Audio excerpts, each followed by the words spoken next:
Am I back now? This is the worst. Come on, internet. Stop being like this.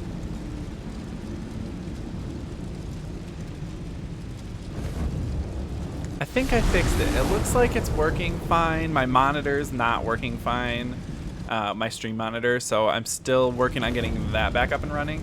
But since I have the actual stream back up and running, we are going to finally continue, and I apologize for that technical difficulty.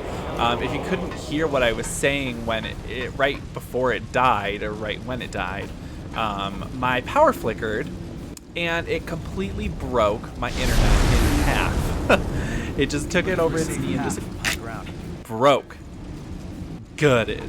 Routed. So I had to try to get my internet back working again before I could actually get the stream back up and working again, because obviously you need the internet to fucking stream on Twitch. So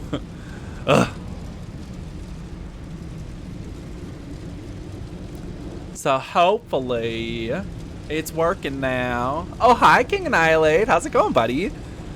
I'm still recovering from a horrible technical difficulty that has completely thrashed my stream today, and I'm upsetio spaghettio.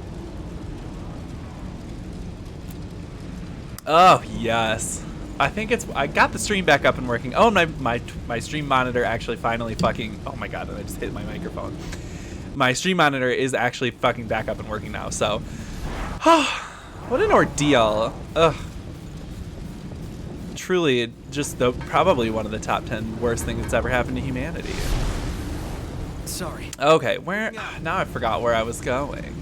So no, that guy fucking murdered me, I think. No. I killed him. We're good. I'm going this way now. My mind's all frazzled now. Ugh. Enemy down there. My mind is frazzled. Pen. I don't think I need to go down that big city. Oh, truly, I have no idea why it flickered. Like, hello, don't they know that international superstar Twitch.tv/JetSetSamurai is fucking live right now? Hello. Oh my god, get out of here. I'm upset with all of these. I'm taking all my frustration and rage out. Nah. You turd. Oh, there's an item on top of that building. How do I get there? Ooh, look at him. Oh. Get him, Yakumo. You might work for me. I'm not even gonna go over there and try and fight him. Thank you. Bless. Okay. Kind of back where I was before the incident, to which I will now refer it. The incident. Ugh. Now I don't even remember what I was talking about before the stream died, when we were having a nice discussion about the Game Awards. And I don't even remember where I left off, because this shit just upset me so much. Is this guy gonna come over here? Hey, you, come here. Oh, he's real slow though. There you go, buddy. Thank you. Oh, hi.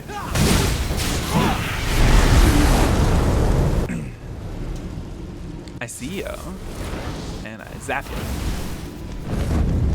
Thank you for the host. Fun. I gotta add you to my auto host list as well. Okay. That's a dead end. I want to be over there. I want to be right there. Huh. How do I get there?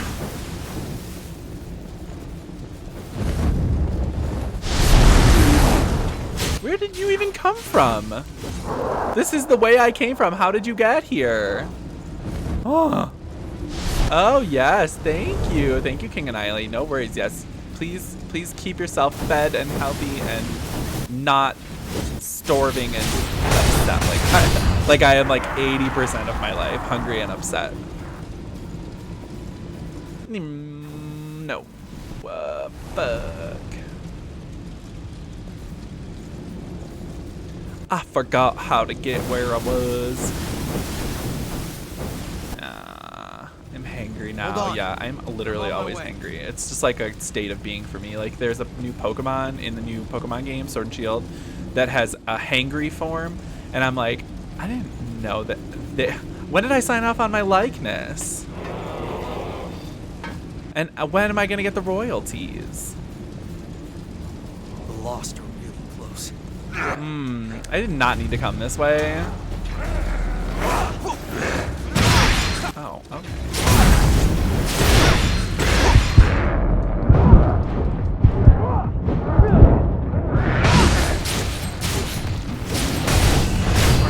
Ooh. Why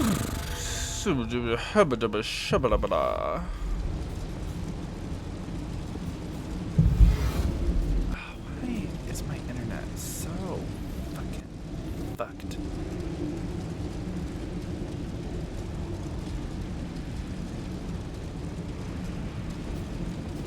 Oh, one of my friends just hatched a shiny Togepi in Pokemon Go.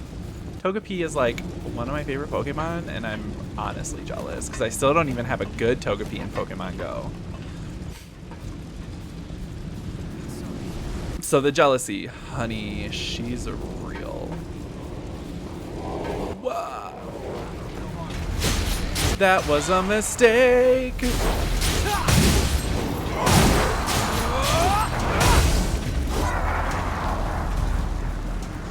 I lived though. All right. Oh no, you are not. You are not the fucking. Ah. Thanks. Okay. So I'm back up here, which is good because I don't have the map for this area, and I think this is where I need to go. Just being here is exhausting. Yes, this is absolutely where I need to go. Okay, so I have to kill that guy again.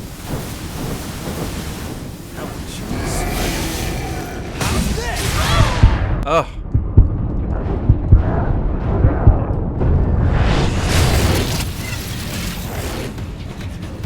Nom, nom, nom, nom. Oh.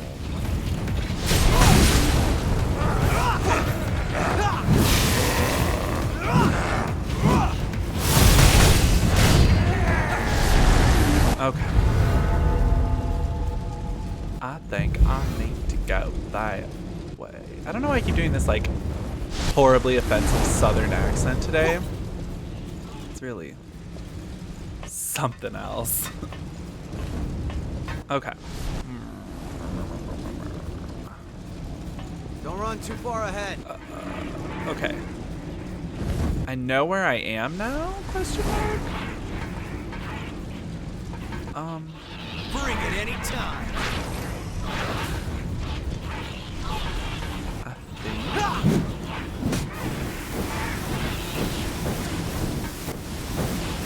I don't know which side of this I want to follow. Oh, well, that's the side of the Mistle, so we'll follow it here.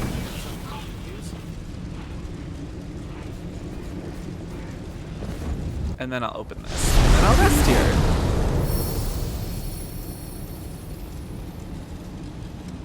No harm in being prepared. Why is he trying to push me? Okay, let's... That's not what I meant to do.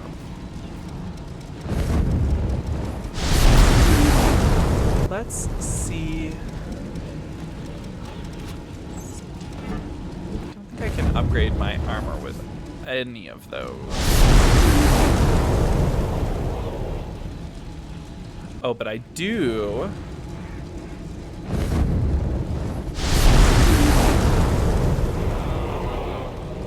need to switch my code.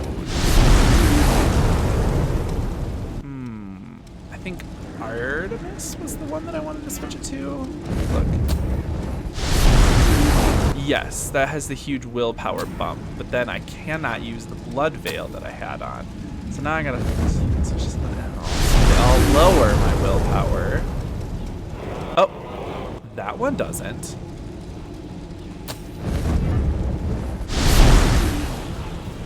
What kind of... Oh, it's a claw type one. Okay. Bring it any. So now I will see if I can acquire some gifts for this one. Let's see what we got.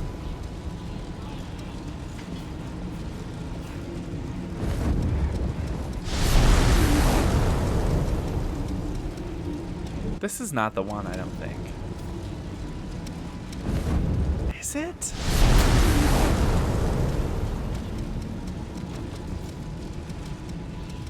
Yeah, this is totally the one with the extra willpower. Why am I not recognizing any of these gifts? Have I not looked at it before? Bring it any time.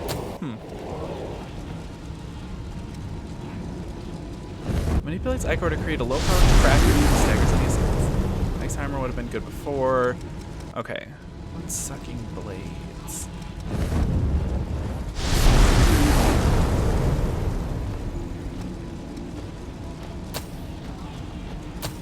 go with that one.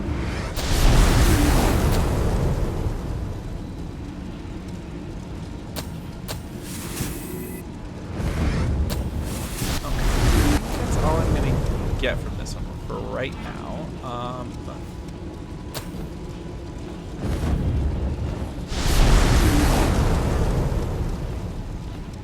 Oh, I misunderstood. I thought blood-sucking blades was passive. It's not. Huh. I regret that. Okay. So, let's see. What do I want to... I'm going to put Guard of Honor there. And we'll put...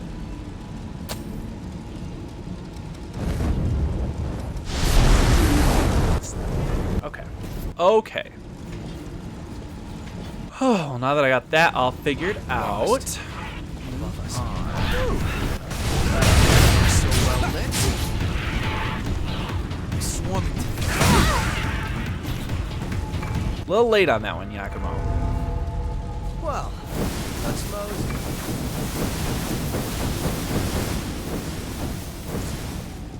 Go heal, since now I don't have to go through that fire to get the item anymore. Okay, so. So let's see. The No harm in being next prepared. award that was given out for the Game Awards at the pre-show was Best Fighting Game, and that one went to Super Smash Bros. Ultimate. Now, I don't think that anybody really thought that was going to go to anything else. I mean, I was kind of thinking they might give it to Mortal Kombat 11 just for funsies, but since Smash was still eligible for it after coming out too late in the year last year to be eligible for nominations for anything last year, I think it was probably smart of them to give Smash something this year, since they probably were never going to give it Game of the Year. Although it was nominated for Game of the Year. I had very many doubts that they were actually going to give it to it with all the other games that came out this year.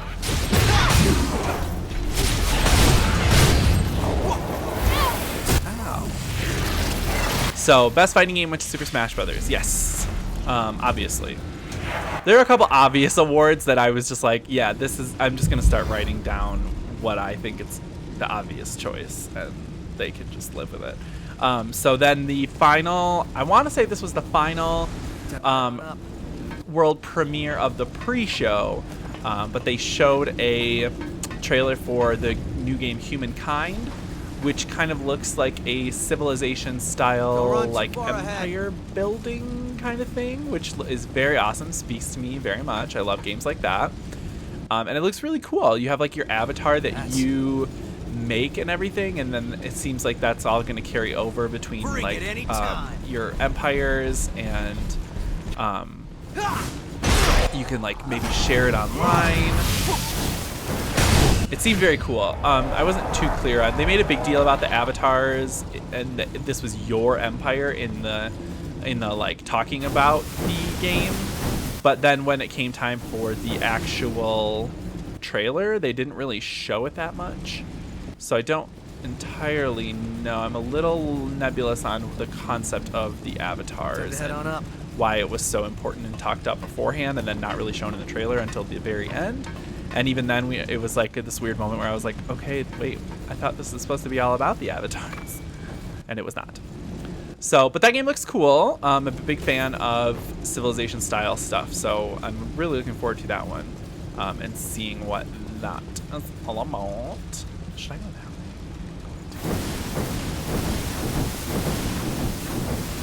way? Ouchie, my tootsies. Moving out. No harm in being prepared.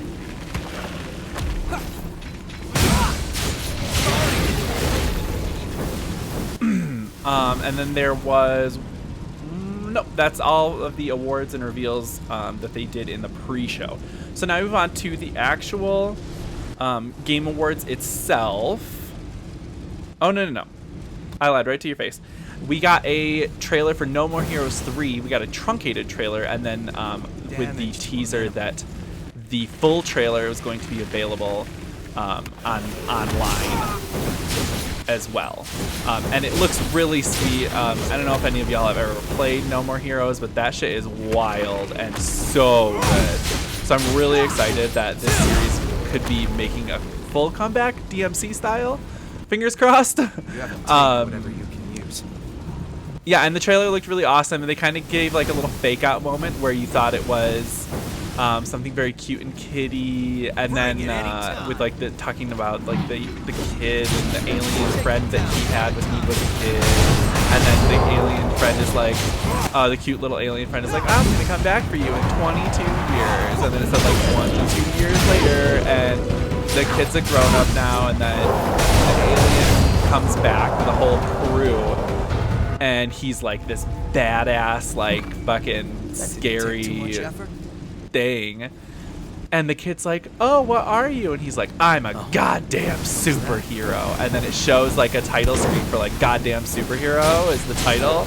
But then Travis Touchdown smashes through the logo for goddamn superhero on his bike. And you realize, oh, this is No More Heroes 3. This is the plot of it. So it seems like the alien creature, Fu was his name. The alien creature and his comrades are going to be like the bad guys of the next No More Heroes game. And so this is kind of a tease as to not just some of the characters, but also the plot. And I'm really excited. I really love No More Heroes, and I'm really excited that series is coming back. Oh my god, stop! Oh my god. Oh my god!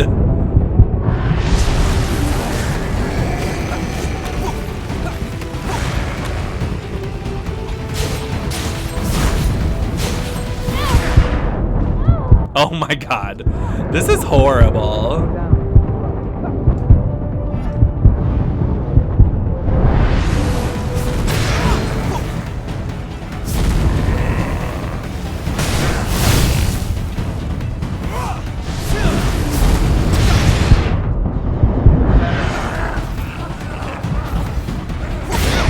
Oh my god. Oh no! Yakumo, res me! He's on cooldown. Fuck! No! That was horrible. Hey. Alright. Here we go. Lost on high ground. Bring it any time. Take it down one at a time. But anyway, if you've never played No More Heroes, I definitely urge you to check it out. The first two games were on the original Wii, and they did get ports to PS3. No More Heroes Desperate Struggle was on PS3. And then that was kind of like a port, I believe, of the second game, but I want to say it had the first game in it as well, but I could be wrong because I never played it. And then just recently, the No More Heroes series got kind of like a spin-off game on the Switch called Travis Strikes Back. Travis, of course, being the main character of the series. And I didn't play that one either, but by all accounts, it was pretty decent. And maybe the reason that we're actually getting No More Heroes 3.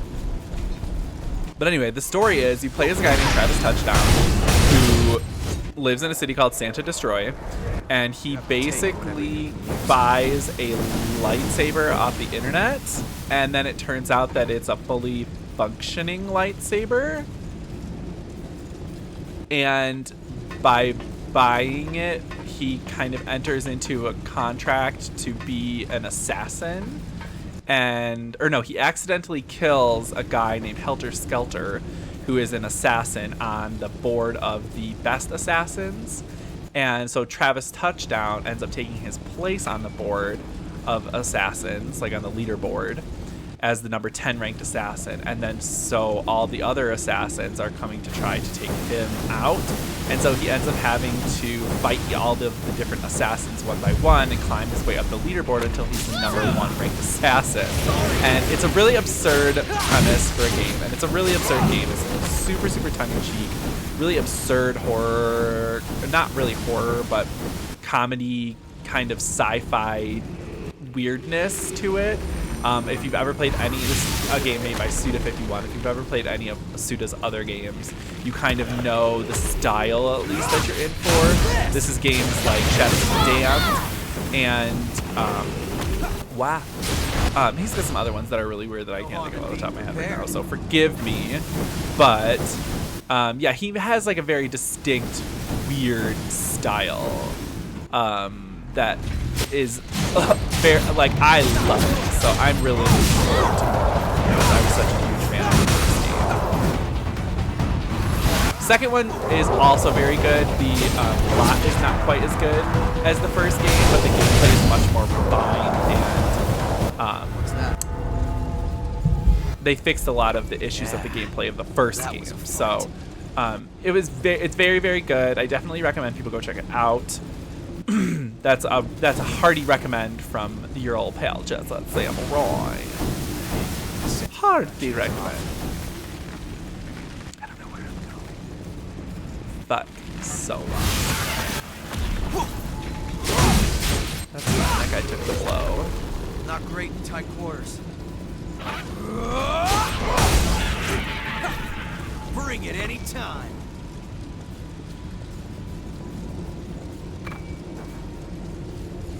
That's a real gem. Is this gonna open a shortcut? Hopefully, maybe, or yeah, it looks like items. Hold on, I'm on my way.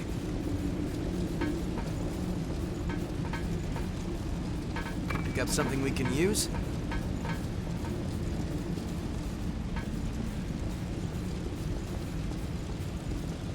Watch it. Oh. Where'd those little motherfuckers come from? Always look forward to this. Alright. Ooh, burned Warhammer Plus. Sounds delightful. Gal. Looks like I missed an item over here when I was over here. Don't run too far So ahead. I'll just pick that up quick. Head back over here to where I'm going this way now to go to where I died last time. And hopefully, now that I know those roly ball motherfuckers are over there,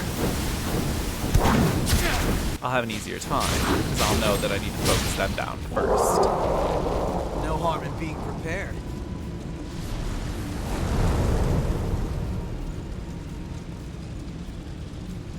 Where are they, though? I wonder if they're on the other side of these walls.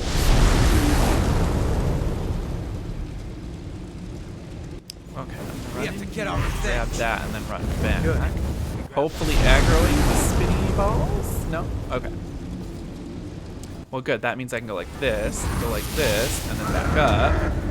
Aggro him into this tight fucking hallway. This is a mistake. Why did I do this?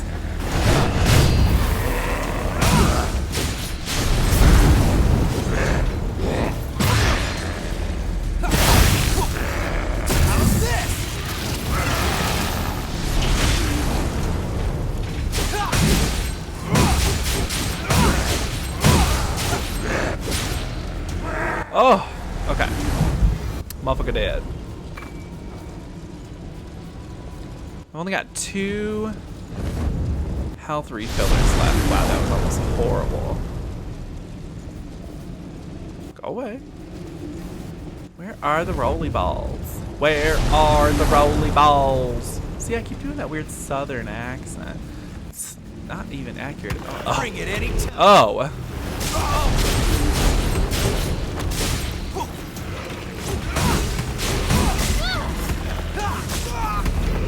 How very dare. Oh,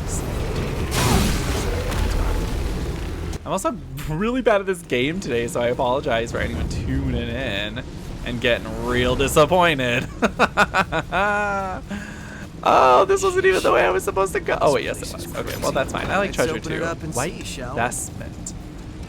She got willpower, though? Does she have the willpower, honey? No. She does not. Oh, hi. Oh, Yakumo. Just... Yakumo, Pina, eh. Talk about, hey now. Hey now. Oh. I go. Oh. Oh. Oh, hello. I need to go that way. First, Hang I'm it. gonna activate this missile just in case I get killed. I'm gonna rest, refill all my business. Yeah, I'm not gonna do anything with that haze though. I'm maybe saving up for once I get the next tier of upgrade materials.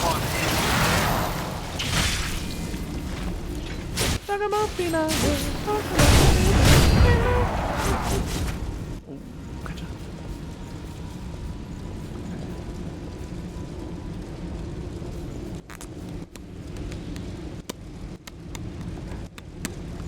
All right, we're doing it.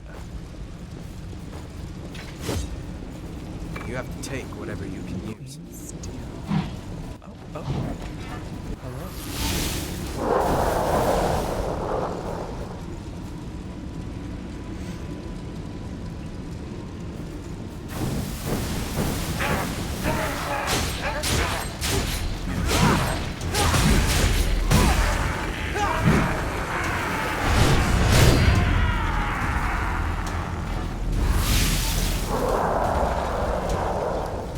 Okay, so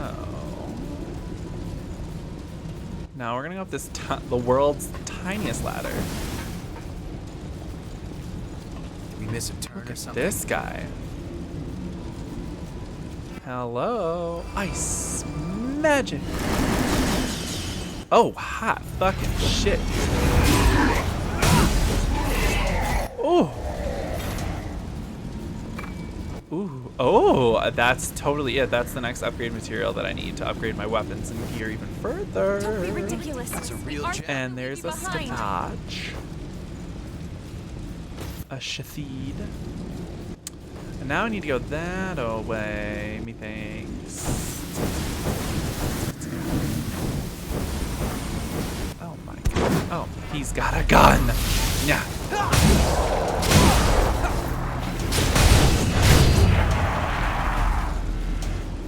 Okay.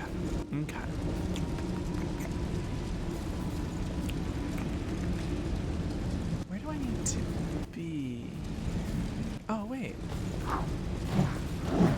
Oh, wait a minute. I've been here. Oh. Well, there's me running into a fight. Oh, another Queen Titanium. I am Queen Titanium.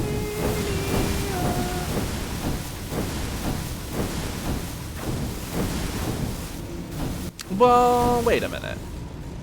How do I get back up there? Do I gotta go all the way back around then? Okay.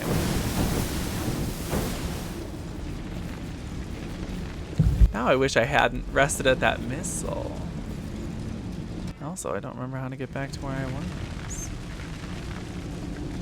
Oh, I gotta go this way.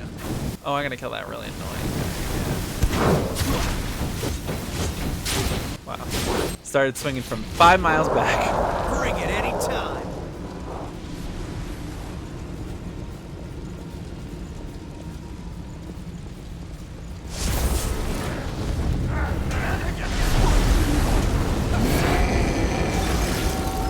Spear bomb! Wow, this is shit. Wow. Oh, wow. Oh, wow. Yakumo! Heals, please.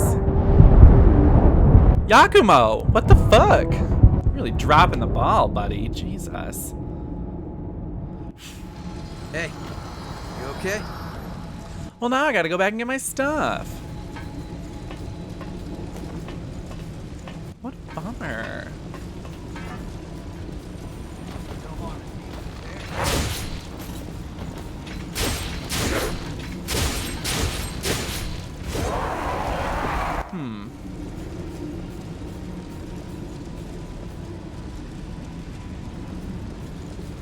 Maybe if I walk backwards.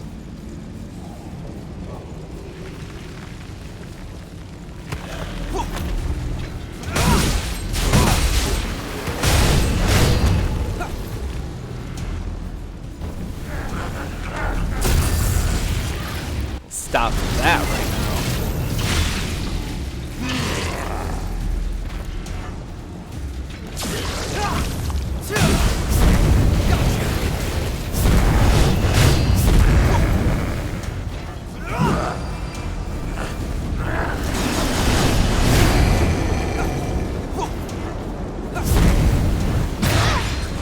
Bring it anytime.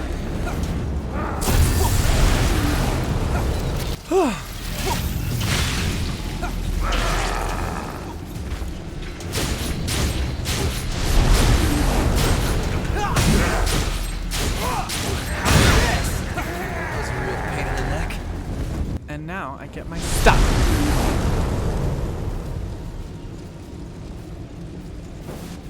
Glad we didn't lose that. Takamo. Takamo pinae. Okay. Shoop.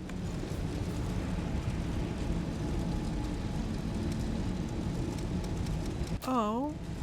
Yakumo gave me some pound cake. What guy? Alright, going back to the home base. See if I can upgrade my weapon, my gear, my blood veil, whatever. And then we're gonna go back and I bet you there's a boss next.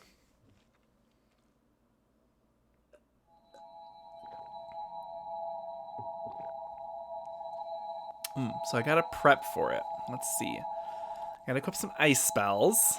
Because I would think that fire people are weak against ice, but it could be the other way around.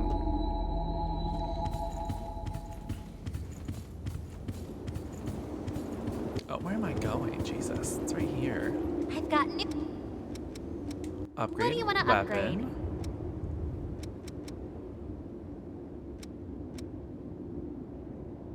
I can upgrade my weapon.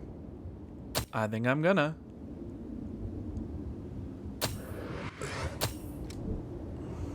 Cool. Make sure. And I'll just use the rest of the haze actually just to level up. Since I don't have any more Queen Titanium right now.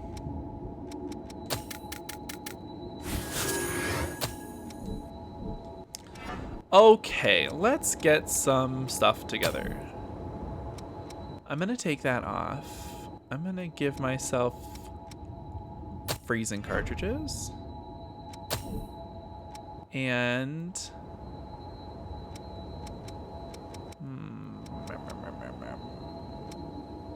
fireproof tonics. That seems like that would be useful.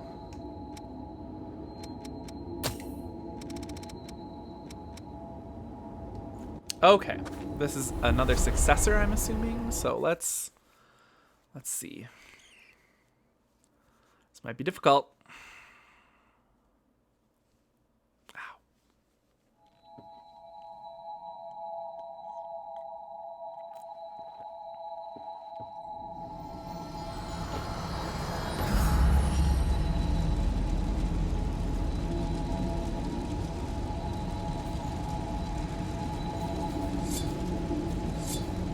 Another day together.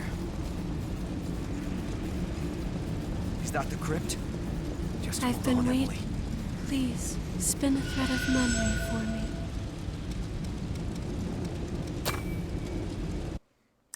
Skadach.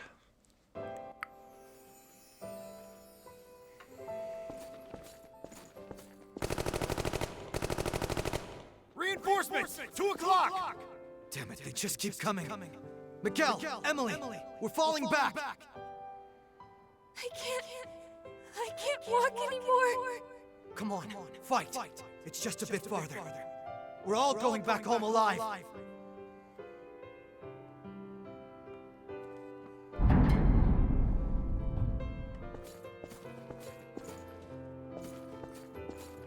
Hey, we're heading back to the front after we eat, right? I want to make sure I go out there with a full tank. Are you hanging in there, Emily? I'm just fine. Your onigiri really did the trick, Yakumo. The fighting's been hot for a while. Take it easy. Watch yourself.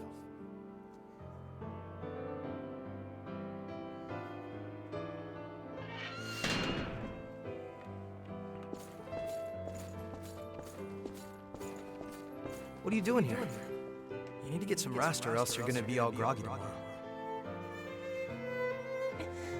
Whenever I think we'll have to listen to Mito forever, it makes it hard for me to fall asleep. Don't worry. I don't intend to let that happen. I promise, one of these days we're going to take our freedom back. And I mean all of us. Together. Yeah, I like the sound of that. I have no idea what I'd do without you guys.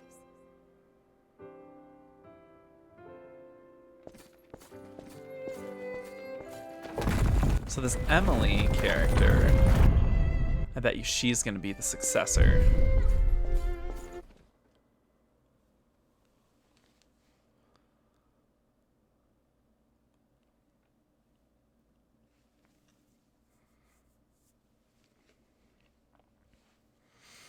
Interesting. Wait, I've got more, girl. I've got more. I've been. Please, spin a thread of memory for me. Scanatch.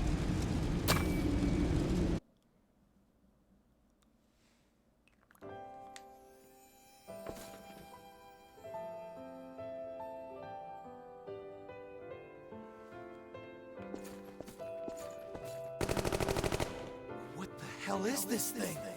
Nothing we do even phases it. It looks like they've got us surrounded. We need to open an exit. I'll create a distraction. I want both of you to use it to escape. Destroying their footing should slow them down. Can you do that, Emily? You bet. Just say when.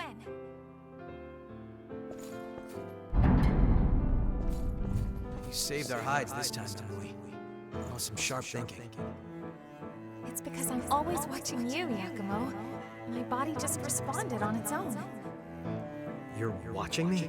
You know, as an example of what to do. I was gonna say, oh no, Need it's to gonna learn turn how to into pull the my own weight, anime. right?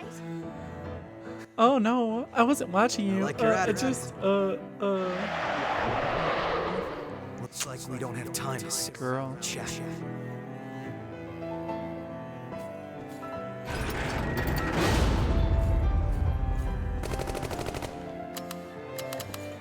Damn. I'm gonna buy you some time, so run while you can. Don't be ridiculous. We aren't going to leave you behind. It's either that or all of us are lunch. I want at least you two to get out of here.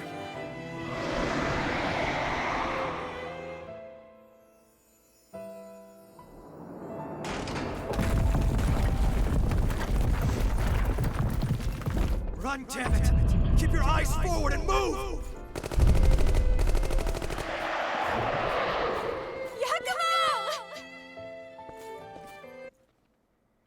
Ooh, I think I have one more to do on that storyline, and then I bet Emily is the successor, the boss of this zone.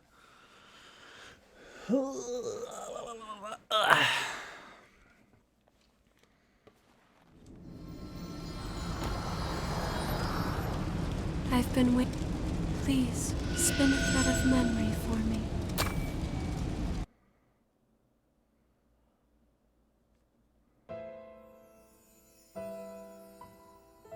Oh, good. You're finally awake, Emily. What happened? We were surrounded by those monsters, and then... That bastard Mito told me when I woke up. Apparently, he brought us back to life as revenants. And we aren't the only ones. He's done the same thing to Yakumo and the others, too. He's waiting for everyone to wake up. I don't know much else, though.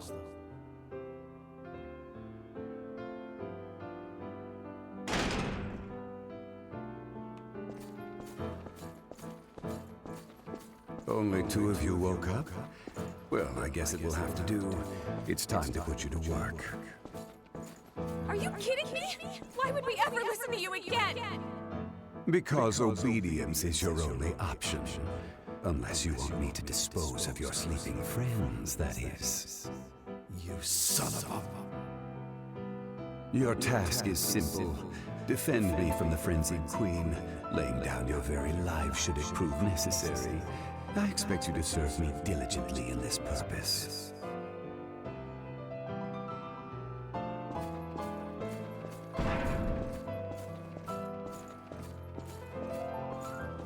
I fought the lost and died again and again, just as Nito ordered. And each time, I felt something important slip away. The only thing I had to look forward to was the day when Yakumo would finally wake up.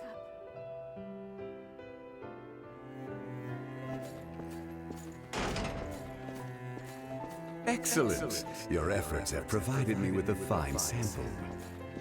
The queen will fall, and humanity's next evolution will blossom. I expect nothing but continued success from you.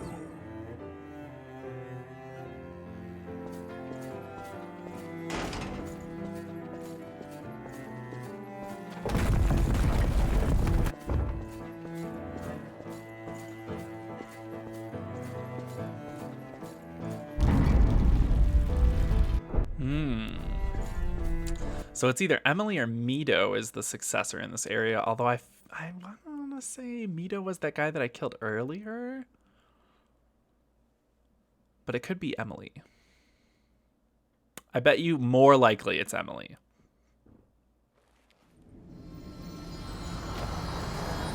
Okay, so let's boogie woogie one ski. Oh, this is a boss arena if I've ever seen one.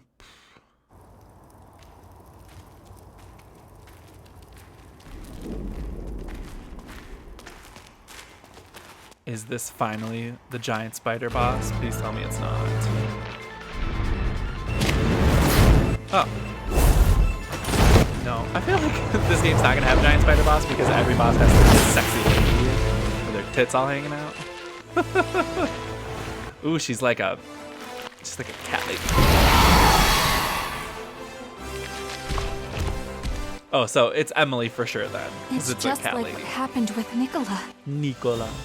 Emily!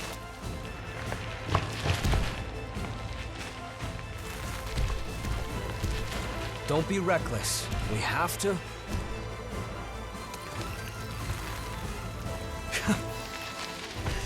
You're kidding, right? You were all alone, Emily. It must have been so hard. But not anymore. I'll bring your suffering to an end. Just hold on. A little while longer.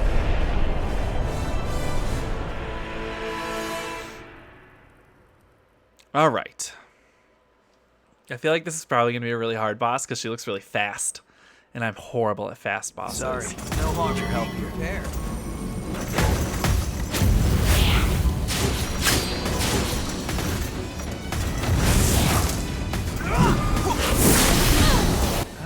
I was trying to use my fire resistance item. Bitch.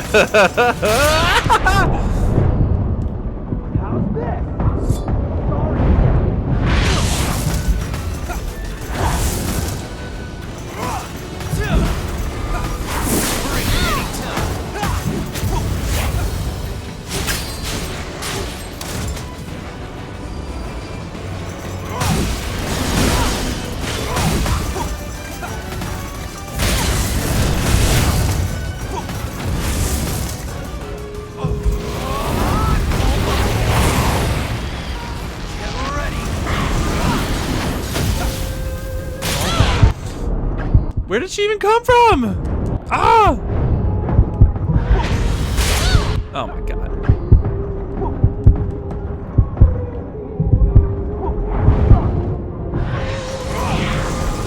Can we still regenerate some?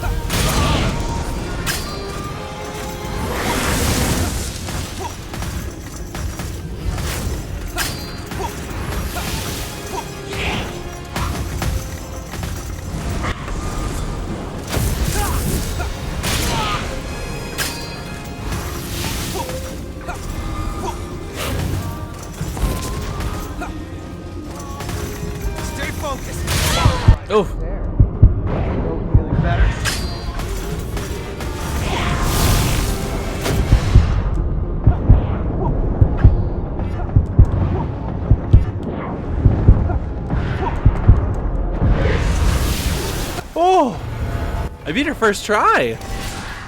Woo.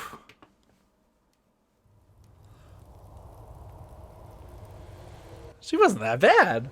I mean, I feel like maybe I got a little lucky, but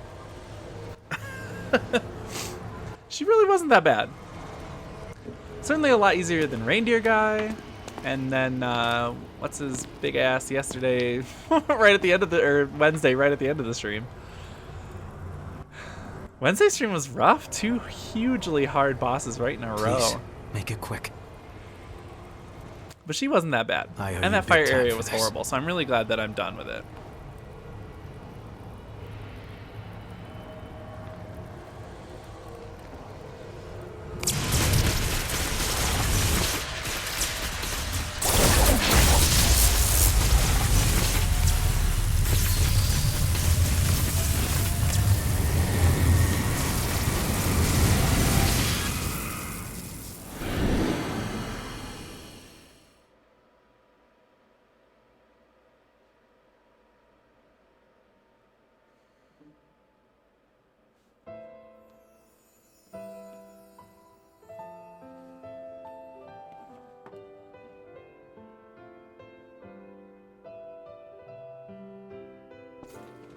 What are you doing there, child? Those pitiful creatures have fallen in their attempt to climb. No, they're still asleep. That's all. They'll wake up before long. I'm afraid we don't have the luxury to coddle late bloomers. However, their failure will fuel your success, for they will serve as offerings to your ascension. Wait. Whatever you want to do, just do it to me. Oh, an intriguing offer. Keep your grubby fingers off them.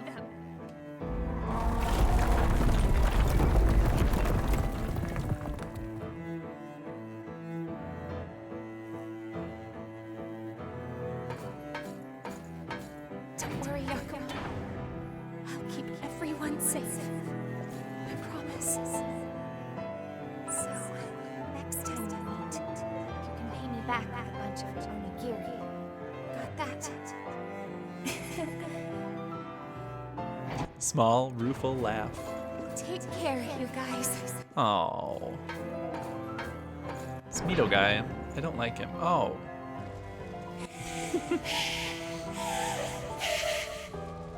Yes, just as I thought. A tempered will has the power to resist the relic's corruption. Soon, humanity will rise to a higher plane of existence, knowing all, transcending all, and eventually consuming all. Just you wait, Gregorio. In the end, I will come for you.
Hey,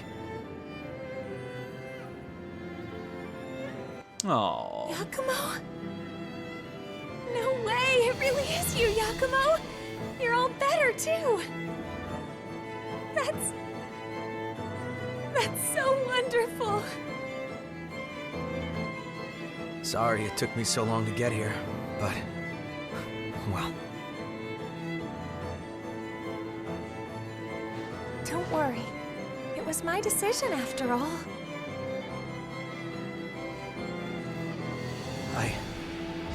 was supposed to keep you all safe. I'm sorry, Emily. Come on, Yakumo. We like you because you're always pushing forward and not dwelling on the past. We all looked up to you growing up. So pull yourself together already. Sorry. What did I just say? Did I stutter? You're still Look at me as back there. I fierce as wonder which ever, one is aren't the you? main character that I created. One with all the glowy bits stacked onto it. I really am glad, though. I didn't think I would ever see you again. Thank you, Yakumo.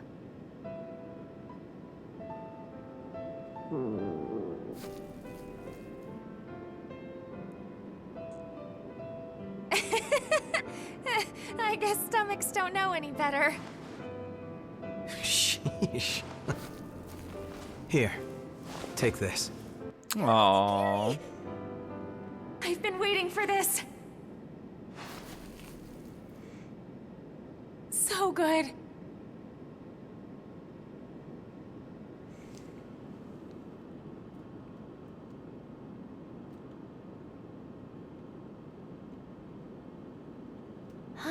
That was wonderful. Are you sure you don't want more? You always wanted more. I'm satisfied. Because, you know...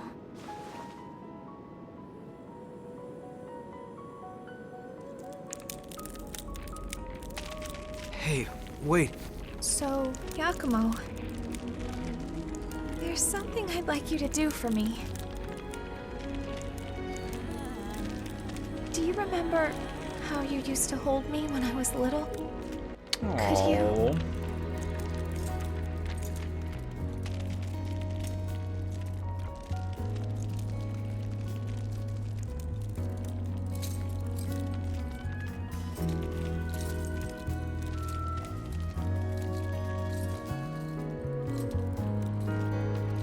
Is this all right?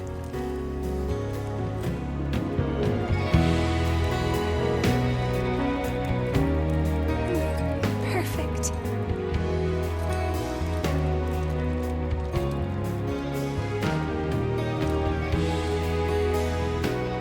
Thank you.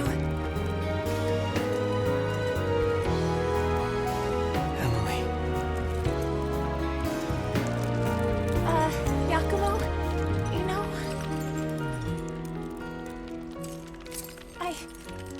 I've always, Yakumo, I've always.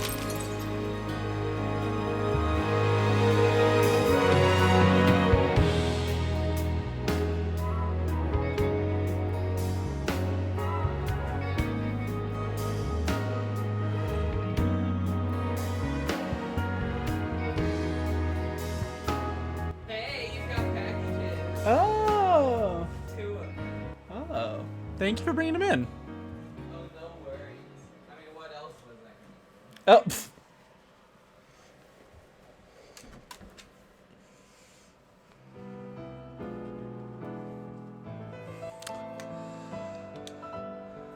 What?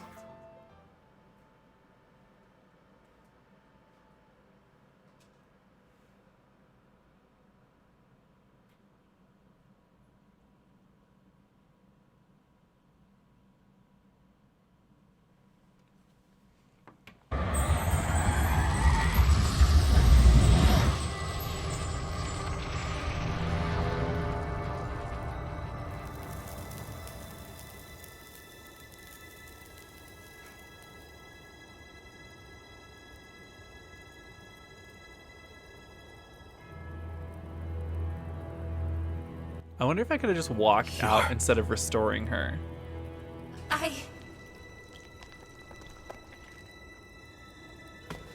Because I didn't restore Nicola, Welcome back. but he like died.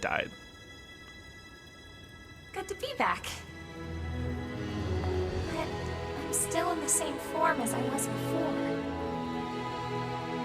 The two of us are finally together again. Hey, That's all that Heart. matters to me. What were you going to say earlier? You know, you were saying something. Oh, well... You won't laugh? Why would I? I've always loved your onigiri. I can't get enough.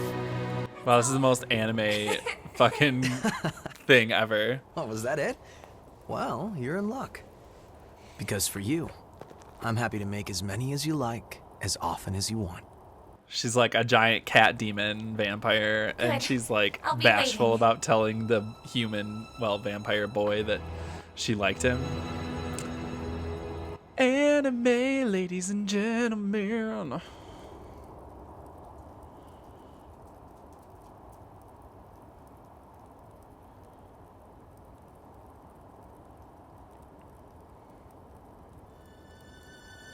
Hey, Har.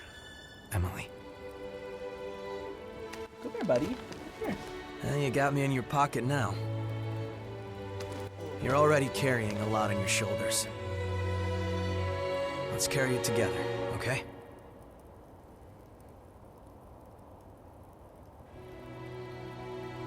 Well, time to move. Come on. Let's get going. Just you wait. I swear, Yeah, come off. I'll make that bastard pay for what he's done. Put your feet up here. Come on. Oh, put your feet right here, buddy. Okay, ready? Ah, oh, nugget. Hi, Doo-Doo. Thank you. That was Oh, such this a must be moving Mito. scene. Sorry, now I've got dog in, In lap. fact, I He almost wants to found cuddle. myself laughing. You, I love you Mito. too, buddy. Ooh, you want belly rubs? Interesting.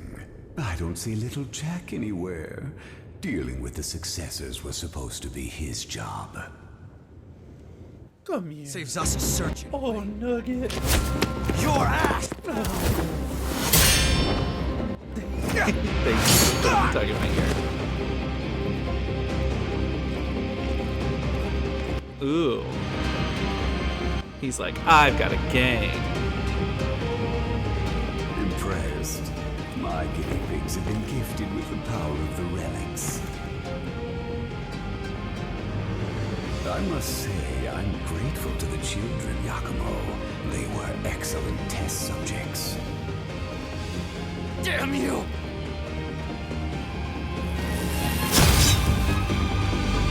Ooh, get him, Jack. Get him. Oh, get punched. Okay, well, he tried. Harley, what are you doing? Cutie boy. It's no good. Jack, my boy, you're late. How can you be slacking off when you've got such an important job? Bless you.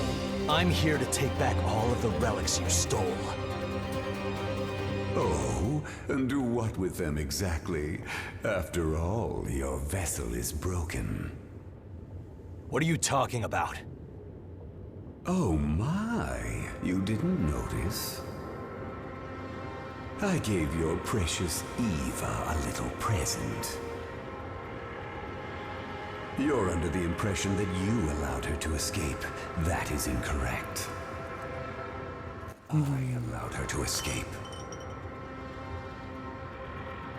That's... I installed a prototype in that lovely throat of hers. But then, that means she was already... Damn you!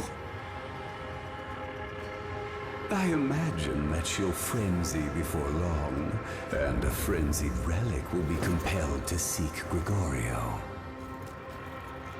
Do you suppose she's already wandering the snow-capped mountains?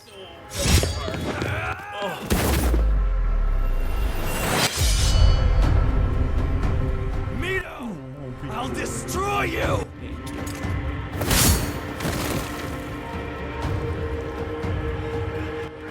Do go that see breath to the is biting. successors, won't you? As for me, I must say farewell to a certain dotard.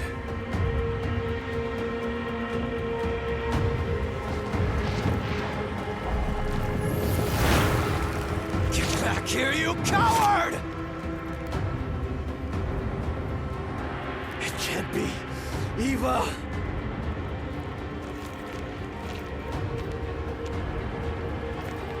I have to go find her.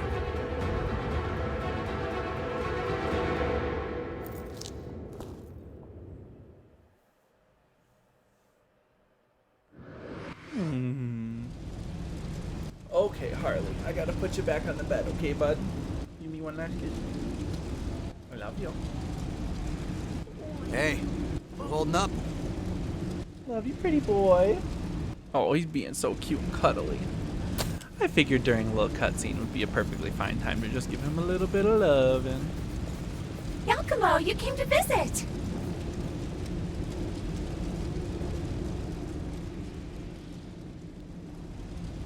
Hey, Yakumo, did you make me some onigiri? Yeah, not as many as you'd like, though.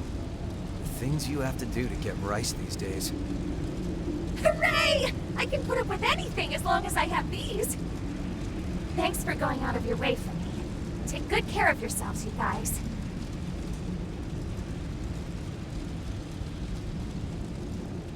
Oh, well, she is being cute. Alright, let's get the hell out of here. Now, I can still feel my successor somewhere.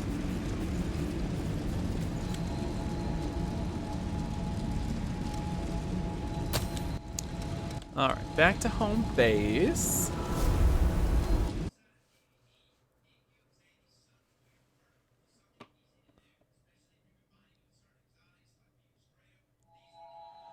Alright, and now let us discuss some more Game Awards news. Since it has been just a little bit since we talked about it because we were so busy with the cutscenes. So let's talk about the next big trailer they showed was a new trailer for Final Fantasy VII Remake. This one was focused on Cloud as a character, and just kind of a lot of his beginning mission of his Midgar mission. It still looks amazing. It's gonna be, from everything that I've heard and everything that I've seen, it looks like it's gonna be a really amazing game, a really amazing remake. I worry Let's find Eva quickly. about the marketing for it because they're not marketing it as part one of the remake series for Final Fantasy VII, when it is in fact strictly part one. It ends when you leave Midgar. I'm worried that since they're not marketing it as such, they're gonna lose some goodwill when people who don't know buy it, because they're like, oh my god, Final Fantasy VII Remake, I loved Final Fantasy VII, and then they buy it and it ends when you leave Midgar, and they go, they didn't remake the whole game? I don't know why I sat down, that was an accident. But yeah, I think people are going to get a little bummed if they don't know any better when they're buying it. I can't even imagine what it's going to be like working at a video game store when this comes out. Like, people are going to lose their minds, and then it's going to be really hard trying to explain it to people that this is part one, and they're going to say, no, it doesn't say part one on the box, and we're going to say, well, it is though. It's not the whole thing. You gotta wait. You're gonna be waiting years for the next one, and the next one, and the next one, and who knows how long they're gonna keep this series going of Final Fantasy VII Remake. So, and what are they gonna call the second part then? If the first one's just called Final Fantasy VII Remake, what are they gonna call it? Final Fantasy VII Remake Part 2? Because that's a little clumsy, but I don't know. Square Enix dug a hole, and they gotta figure out how to get out of it. Or they will have to eventually. But anyway, game looks great. Trailer was awesome.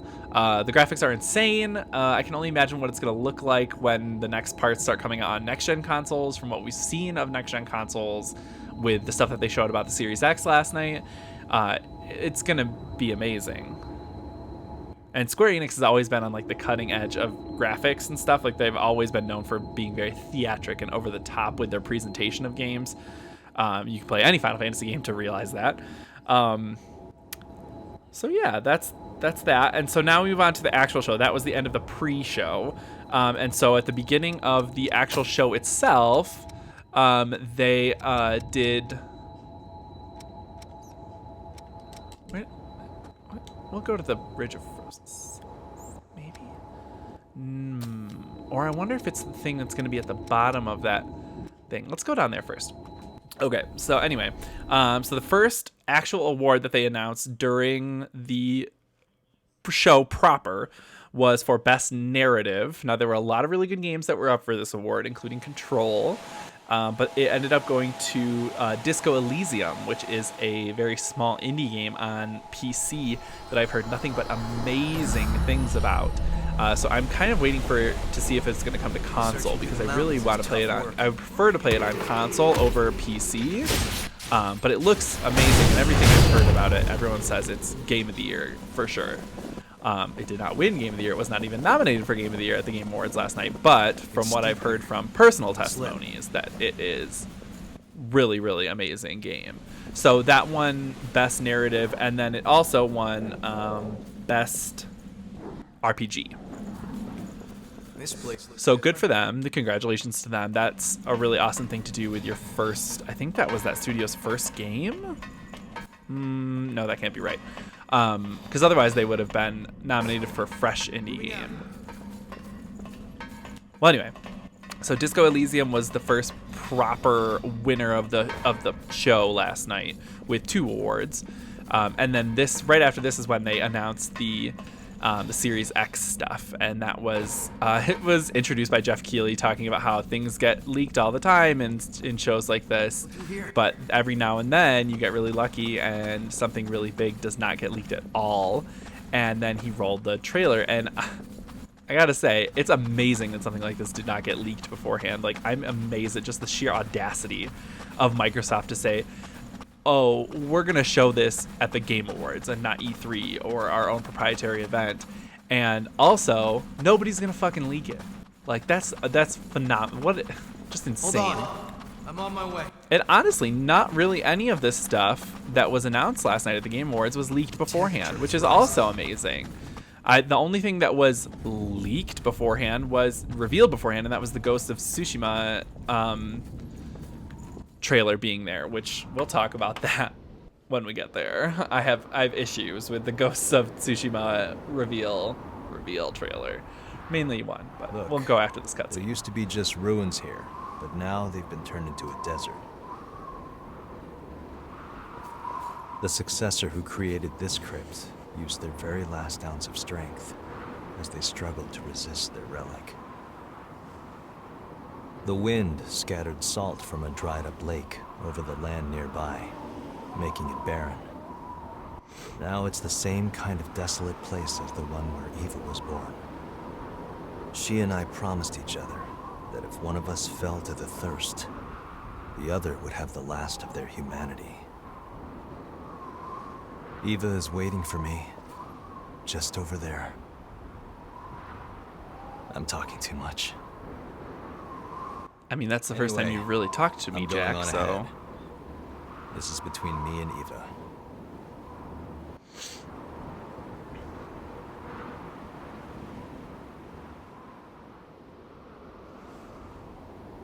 We need to hurry too. All right, Crown of Sand. Ooh, so it's like a deserty area. That's cool. So anyway, so what do we got next for... Oh, so also at the Xbox reveal was when they talked about Senua's Saga Hellblade 2, which is not something I saw coming. I really think that Senua's Sacrifice ended with a pretty definitive wrap-up of the story, but I'm really happy that they're making more of this game. Senua's Sacrifice is an incredible feat of game making. They really did an awesome job of portraying mental illness and how hard it is for people with mental illness to live with that, and how struggles they have to face and overcome, and the things that they experience that are real to them. It was just incredible, and honestly, I think everybody should play it. It's on sale right now in the Game Awards sale, which is also something that I guess we should talk about. They have a Game Awards sale on every platform, and you can go check out on sale a lot of the games that were mentioned or nominated for awards in last night's show. So definitely go and check out Hellblade: Senua's Sacrifice. It's a really incredible game, and if you do play it with headphones, that's, in my opinion, the only way that that game should be played. And it's really an incredible experience. So I'm really happy that they're going forward with making more in this world and more with Senua. She's a really compelling character, and I'm thrilled. So that was shown. The trailer that they showed for Senua's Saga, they said this is all in-engine, running on an Xbox Series X. They didn't say it was gameplay or running like it's just running in-engine. It's not in-game footage. It was just in-engine footage, and it was incredible. It was honestly like, I know this generation especially, we've made such a big deal about the uncanny valley and trying to overcome it and a lot of things falling into it. But this trailer they showed just leaped straight over the uncanny valley, and there were a lot of times where I was watching the trailer going, this is live action, right? Like, this has to be live action. Like, I was fully fooled. I was gooped and gagged. It was beautiful, and it really honestly looked like live action. Oh, shit. But yeah, really, really awesome stuff, and great to see more of that world and the character of Senua being explored. I'm very excited for that. Ooh, that did not do a lot of damage.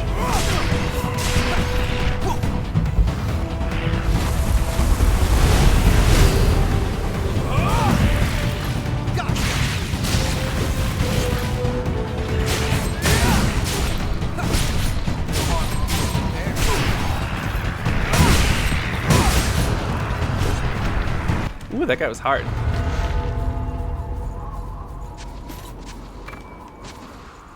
Leak fix. I hope that leak is not something that I'm going to have to start experiencing in this game. But I bet it is. You aren't too hard to work with. Okay, so then I think they gave one more award as well before we went to a commercial, and that was for Best Audio Design, and that went to Call of Duty Modern Warfare. I know that when they were showing that game to the press, behind closed doors and stuff, they made it a very huge deal about how much time they spent on the audio design and the way that the guns sound in correlation to the environment that they are being shot in. So like the guns sound different when you're shooting them indoors. They sound different than when you're shooting them in the rain, when you're shooting them in close quarters spaces as opposed to larger rooms. Like, they made a really huge deal showing this to the press and talking about all the different ways and care that they put into the audio design. So while I personally think that it should have gone to Control for the audio design of that game because it's truly, truly incredible, I definitely give props to the Modern Warfare guys for pushing into an area where they may have been lacking in previous entries of the game in the Call of Duty franchise, and really making an effort to improve an area that has been a while. So good for them, and they definitely deserve that award from what they've showed and said about how much love they put into the audio design of that game. We did get a small commercial next revealing that the Expeditions mode for Control, speaking of Control, is available now, and it's a kind of repeatable dungeon crawling-esque mode for Control with hopefully some new... they did showcase a new costume for Jesse Faden in the trailer, that maybe you can get some new costumes and stuff in the Expeditions mode. I know there's probably lots of new mods and stuff that you can get in that mode as well. So very, very cool. Oh, fucking hell. Come on, Yakumo, res me, please. You're useless. Useless. But then they also revealed that the first DLC for Control, called The Foundation, will be released on March 26th, so just a couple short months away. I'm very much looking forward to DLC for Control. That game is my personal game of the year, I think. And I think it has problems, it has flaws, It's definitely not, you can tell they were working on more of a constrained budget than something like Call of Duty or Sekiro or something like that, or Resident Evil 2 Remake, I guess I should say as well. But it's really an incredible feat of storytelling and game design, level design, and architecture. And they also did a fantastic job with getting some really amazing performances out of their actors for that game. I spoke a long time about the actors yesterday, but God, they really killed it in that game. Whatever you can use. Just some amazing performances from actors all around. So good for them. But yeah, so March 26th is the Foundation, the first DLC for Control. So that's very exciting. I'm very excited. Playing more of that, getting more into that world, and diving more into the lore, and the way that they crafted that world is just so incredible.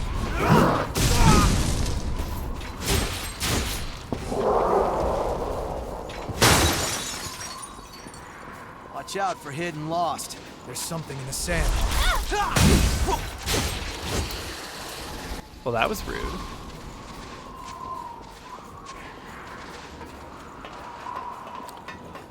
All right, so then the next award that they gave out was for best strategy game.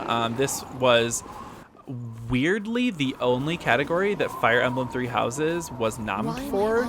I personally think that Fire Emblem should have been nominated for way more awards than just the one. Luckily, it did win this one, best strategy game. But I mean, not giving it a snub for Game of the Year as well. It didn't even get a nomination. That's like crazy, because that game is really, really fucking good. So I don't know what the deal was with that. People not giving Fire Emblem Three Houses love. But it did win this category, and it won the fan vote category as well. It was a new award called like Voice of the People or something like that, and it was specifically a fan vote award. Now, it was a little nebulous on what the fans were voting for it for, but it was just kind of fan vote for whatever. And so Fire Emblem Three Houses did win that, which, I mean, good. Justice for Three Houses. Why wouldn't it be nominated for more awards? I couldn't tell you, but good for them for getting the fan vote award as well. The next thing was then we got the next announcement anyway was when we got the reveal of Godfall, which is the game I spoke about earlier in the stream, the very first PS5 game to be officially announced, I believe. And it's also the first PS5 exclusive to be announced, although it is also coming out on the Epic Games Store, and I think that people need to really rethink the meaning of the word exclusive when they're promoting something as an exclusive, and then they say it's also coming out on like PC or something. Like, that's not what fucking exclusive means, but okay, go off. Sorry, just frustrated. I don't understand why they think that they can redefine the word exclusive. If it's exclusive, it comes out on one platform. Am I crazy for thinking this? Anyway, Godfall looks dope. It's a looter slasher, co-op, and also single-player game coming out for the PS5. It's got a very, I spoke about this earlier, but it's got a very Darksiders-esque That's a real gem. art style Got to something it, we can use? just with like the aesthetic of the angels and the armor and the gear that they use and wear. It kind of reminded me of that. The cinematic, it was just a cinematic trailer, so no gameplay or anything, but it did show off like some characters standing and looking up at a big like Hydra or something in the sky. It looked pretty cool. It's got a good aesthetic. We'll see what happens, what that game ends up looking like when it releases on the PS5. And Epic Games Store, I guess. But yeah, very cool. Looking forward muchly to that. Co-op looters, slashers. That sounds like something right up my alley. El Diablo. And then just looter genres in general, like Destiny and Borderlands. That's very much my wheelhouse. So I'm looking forward to seeing how Godfall turns out, especially as if it's a launch title for the PS5. I would be really happy with that, because then there would be something for me and my husband to play together at launch. We're getting one at launch. It's just a matter of what are we going to play at launch, you know what I mean?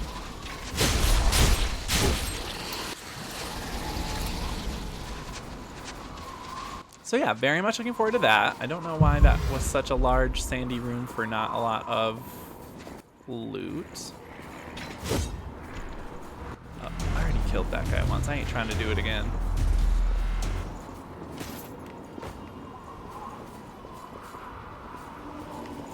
Oh, I didn't expect to see that stuff here.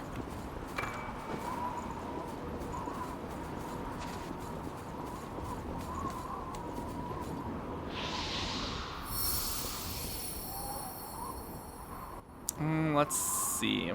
Let's go back up to awards. We'll talk about the next award. Best art direction went to Control, which it was up against some pretty stiff competition. I honestly can't believe it won over Grease, but I think it's really awesome that it did because Control has a very awesome art style. And, Time to head on up. I'm actually going to go back. I missed a little passage, so I'm going to go explore it really quick before I continue up that way.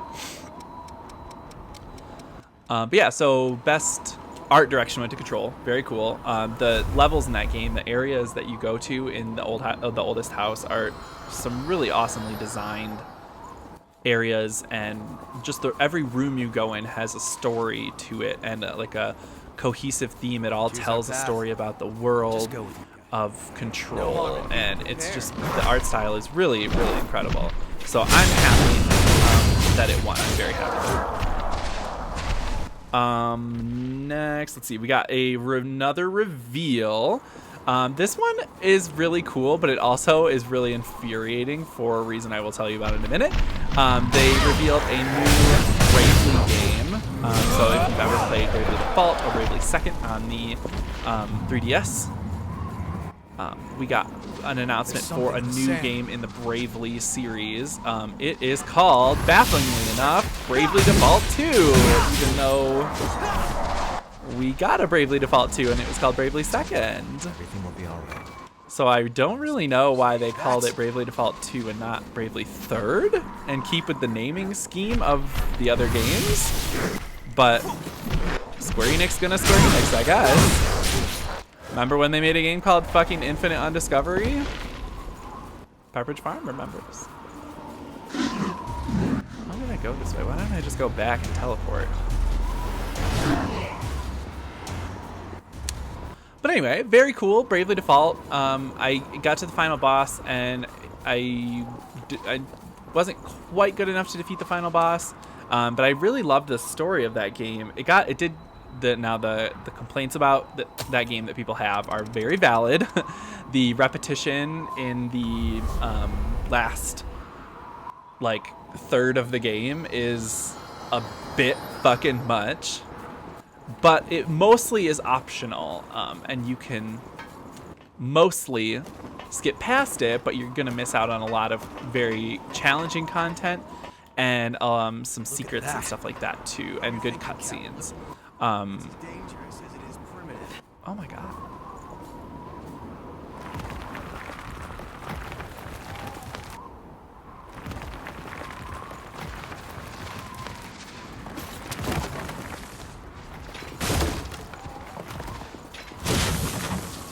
You've got some ideal cover along the But yeah, super awesome that we're getting another game in that series. That's something that's been teased forever, ever since they pretty much finished making Octopath Traveler. I think that it's been teased that they've been making a Bravely game forever. So they've been posting artwork of the characters from Bravely Default and Bravely Second, mashed up with some of the characters from Octopath Traveler.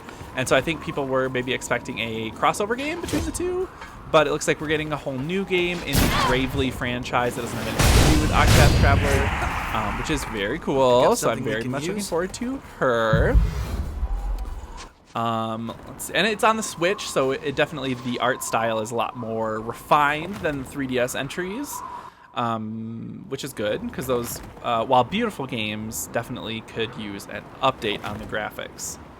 I'm skipping over a few small reveals that I just either didn't understand or did not resonate with or didn't think were very, incredibly important. So we're skipping over a couple things here. Best action game. So this was the next award that was given out at the show. Best action game. I was really had my fingers crossed that it was going to go to Devil May Cry 5, but I knew that it was up against some really stiff competition. Best Action Game, I believe, also had Modern Warfare, and there was some other stuff in there too that was more popular than DMC 5 this year and more just universally liked. But imagine my surprise and excitement when we actually, Devil May Cry 5 got the fucking award. And well deserved too. If you played Devil May Cry 5, you'll know that comparable action. That is like the purest distillation of the term action game that I could ever possibly imagine. So good for them. That game very much deserved it. And Hideaki Itsuno got up on stage to accept the award, and at the end of his speech he said, DMC is back. And so that I hope that we're gonna actually continue the DMC series like proper, because I was really nervous when we got DMC, the Ninja Theory Devil May Cry reboot with I know a lot of you will remember Emo Dante and the whole controversy behind that. Why did I just say that like a British person? Good Lord. The whole controversy behind that game, and how much the director of that game hated the original Devil May Cry series, and he really, like, a lot of the game really felt like a big slap in the face to longtime Devil May Cry fans with the redesigns and where they were going with the story, and things that the director said in the interviews, and even the beginning of that game when Dante is wearing the Devil May Cry mask and he kind of takes it off and says like, oh, I'm not wearing this stupid shit or something like that. And it was just like, it just really felt like a massive middle finger to everyone who loved Devil May Cry. And so coming off the back of the amazing Devil May Cry 4 and getting that, and it was like, do they not want us to like the game more? Like, are they trying to turn people off of this series again? Because what is going on here? And I still, like, I played DMC. It was perfectly competent. It was visually nice looking. The art design and the level design was really cool.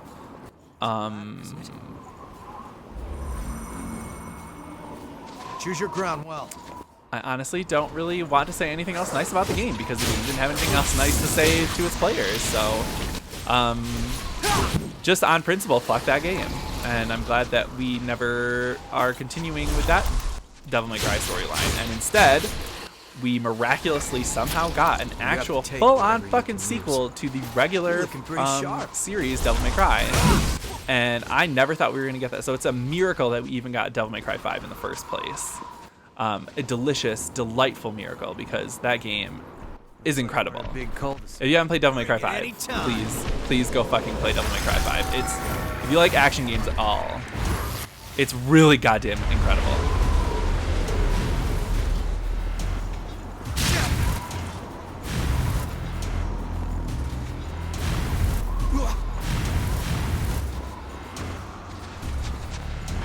I don't know what I'm gonna do here. I feel like I'm walking into a trap by walking into this arena.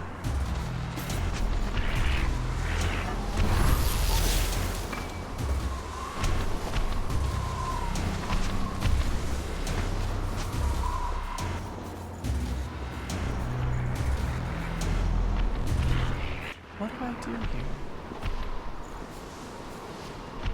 Do I just run in and try and pick up all the items?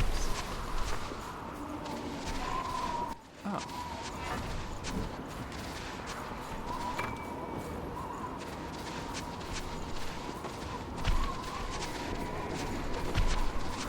No harm in being prepared.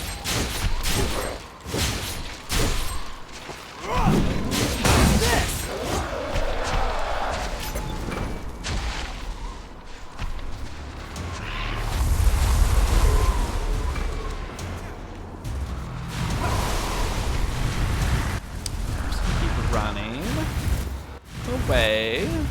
Come on, Yakumo, we're leaving. Get in the car, Yakumo.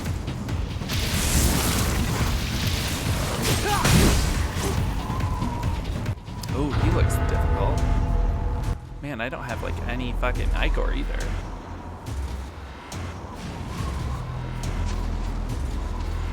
Maybe I can get some from him. If I give him the old booty slap.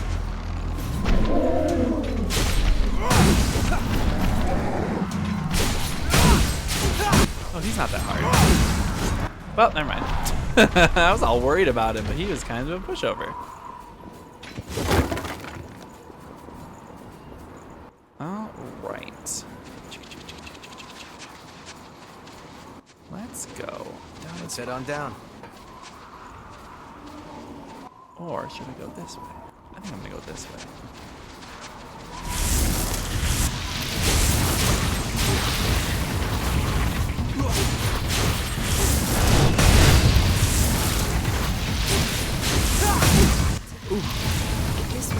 Oh, hey, Papiki. How's it going, buddy? Thank you for lurking in the shadows. So exciting. We're just talking about the Game Awards. But you'll lurk. You'll lurk. I get. So the next, let's see, what is the next announcement that happened here? Let's check my notes. There was a weird PUBG announcement or a player unknown announcement that I didn't quite understand. It was very short, and it just said prologue and then like the player unknown logo, and I don't really fully understand what that was supposed to be. So that was kind of a confusing moment of the show for what I'm sure is a lot of people, unless they announced something beforehand. I don't know. That was confusing. I'm just gonna skip over that one. There was another short gameplay trailer for something called Sons of the Forest. Now I'm excited tentatively because it feels like it's something in the Forest universe, and the Forest is a first-person survival game that's out on console and PC. It's a really good survival game. Survival stuff is not normally my bag of tea. Bag of tea? Not only my cup of tea. Not a bag of tea either, but that's beside the point. It's not really usually my cup of tea, but I got that one, and we can use? I had a lot of fun with it. It's surprisingly good stuff, and it's honestly in a really incredible looking game. I want to say it's just made in Unity, but I don't know. Something about that game, it was really, really beautiful. It's probably the most beautiful survival style game, and it did a lot of really interesting things idea-wise as well. So I definitely recommend checking The Forest out as well. It goes on sale pretty often on PlayStation Network at least. So yeah, that's a big recommend from me. Ba-ding! If I had a little graphic, I'd pop it up on the screen right now. Nice work, Eagle Eye. But yeah, The Forest, very good. Please go play it. And so I think Sons of the Forest. Anyway, the art style and kind of the gameplay little bit that they showed was very reminiscent of The Forest. So I'm gonna go ahead and go on a limb and call this a single-player Forest spin-off. Or maybe I'm just projecting my hopes, because that would be fucking awesome. So I really want that to be a single-player spin-off set in that universe and on that peninsula that game takes place on, because there's a lot. Oh, I want to go down there. There's a lot of really cool potential for stories on that peninsula. Oh no! Pulling a grenade out, trying to get in my business. No, thank you, ma'am. I can't see the bottom. Don't slip. Any hidden little ding dongs down here? I don't see any ding dongs. Let's check this edge down Mind your step here. now. No. And we're out of here. Okay. So let's go back up to the awards. What was the next award that they gave? Games for Impact. This was a category that's kind of nebulous. I want to say they did this category last year as well. I'm on my way. But it's for games. Best game with a socially conscious message. Or socially conscious game. So this is something, you know, like, the nominees include, like, a Sunless Sea. No, not Sunless Sea. Good God, what the fuck is that name of that game?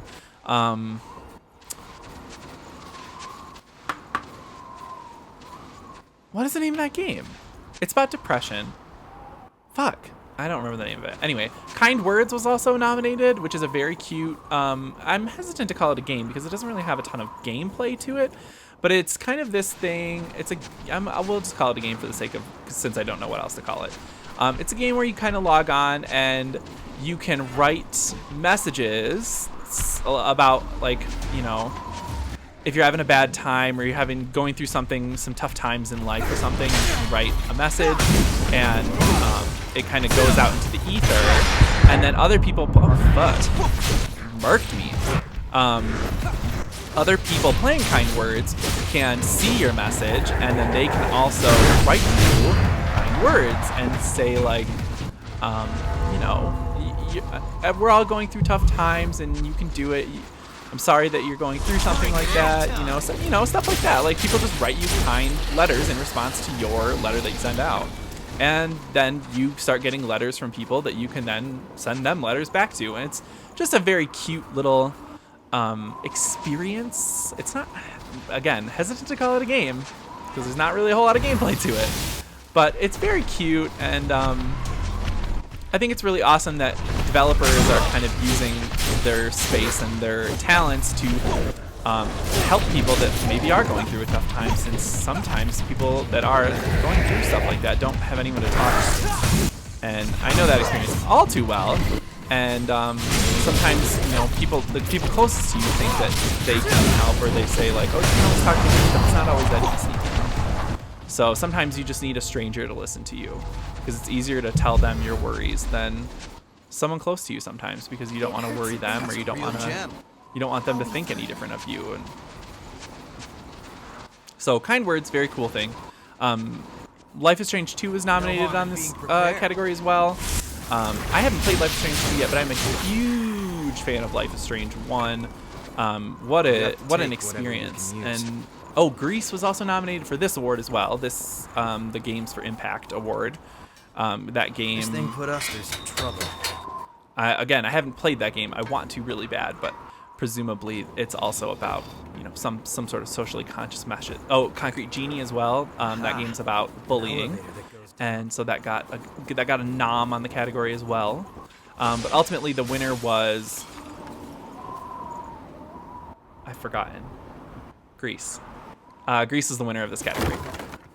Again, I have not played Grease. I really want to, but I will get to it one of these days. Be cautious. But I always love a good game with a social message. I think that's cute.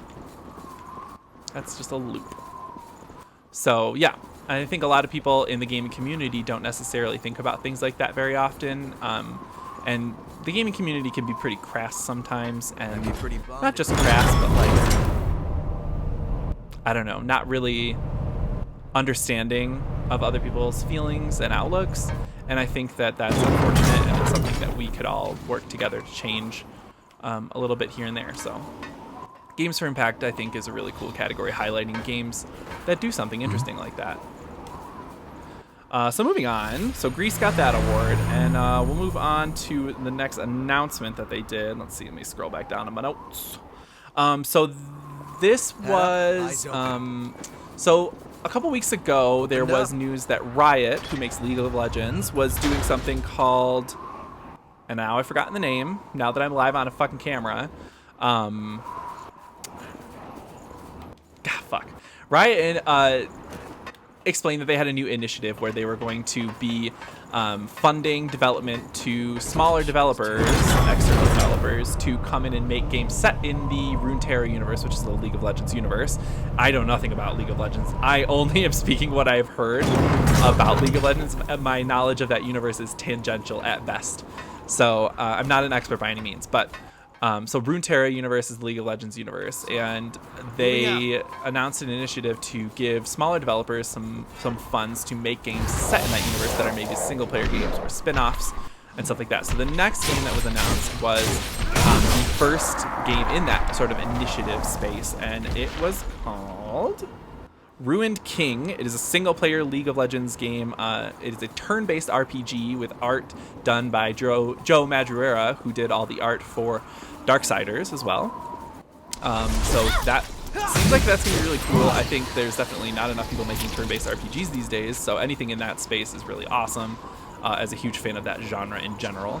And Joe Madureira makes good art, so it's a very specific style of art. It's more like he's still making art for the 90s, and like it's just cool to see that kind of stuff still around, because I think a lot of people's art especially in the comics world, has evolved past that kind of stuff, and he's still doing what he knows and what he does best, which is that kind of art.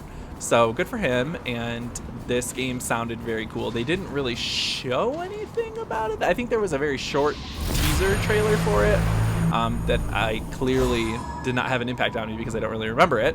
Making sure your gear's good. But yeah, I mean, it's very cool.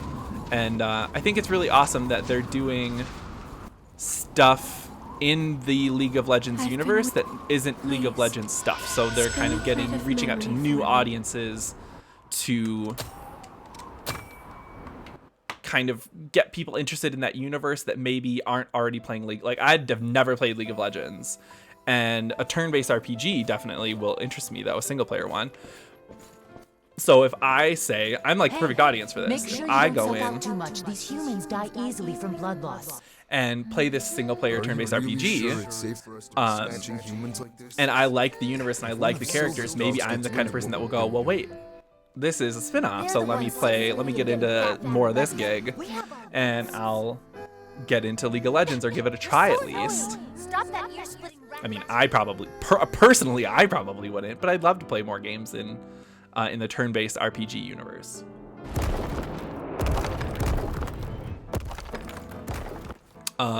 They did later in the show, I'm just going to skip and get it out of the way right now as well, but they did announce another game in this initiative.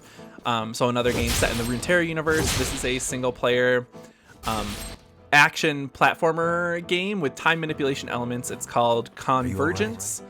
You play as presumably one of the characters from League. I think named Echo. Again, tangential at best knowledge of this game and universe, but I mean, they didn't really show anything about it. They showed a very short animated, like tiny little teaser. It was very, very short, that kind of had the time manipulation elements in the teaser, and then they went on afterwards and interviewed the devs of it, and they said that the time manipulation wouldn't just be a game mechanic, but also a factor in the storyline where. If you change time too much, I'll come straight to the point. Things sort of happen, or if you change time even a little bit, it can have massive repercussions, which is a very interesting time travel-y sort of thing that doesn't really get. I don't think stuff like time manipulation storylines are everywhere. You can find that kind of stuff wherever. You can throw a hat into a crowd of people and it'll land on the head of someone who's developed a fucking time manipulation game. Or a game with time manipulation mechanics, but not all of them deal with it directly in the storyline. Life is Strange, the first one, is one that does, and so maybe that's where I'm coming from, where I'm like interested in the storyline of this one, because it reminds me, like the way the stakes that they said this would have and the time travel in this game would have reminds me of memory for me. How well Life is Strange 1 did that. Having time manipulation be such an impact on the story and ultimately being what the story is all about in the first place. So yeah, it could be good, it could be bad, but that's the other Riot Initiative game that is out there.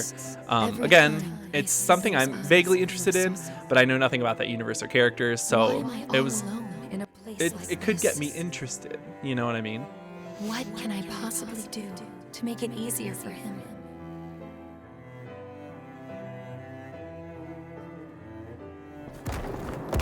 I really like these little stories, so forgive me if I'm a little silent during these because I really like reading examination. I've never seen compatibility numbers like yours. But I do have to say that the numbers aren't everything. If you fail this, you will lose yourself completely. Are you sure about this? You're certain then? Well, I'm sure your determination will prove to be an invaluable asset through the process.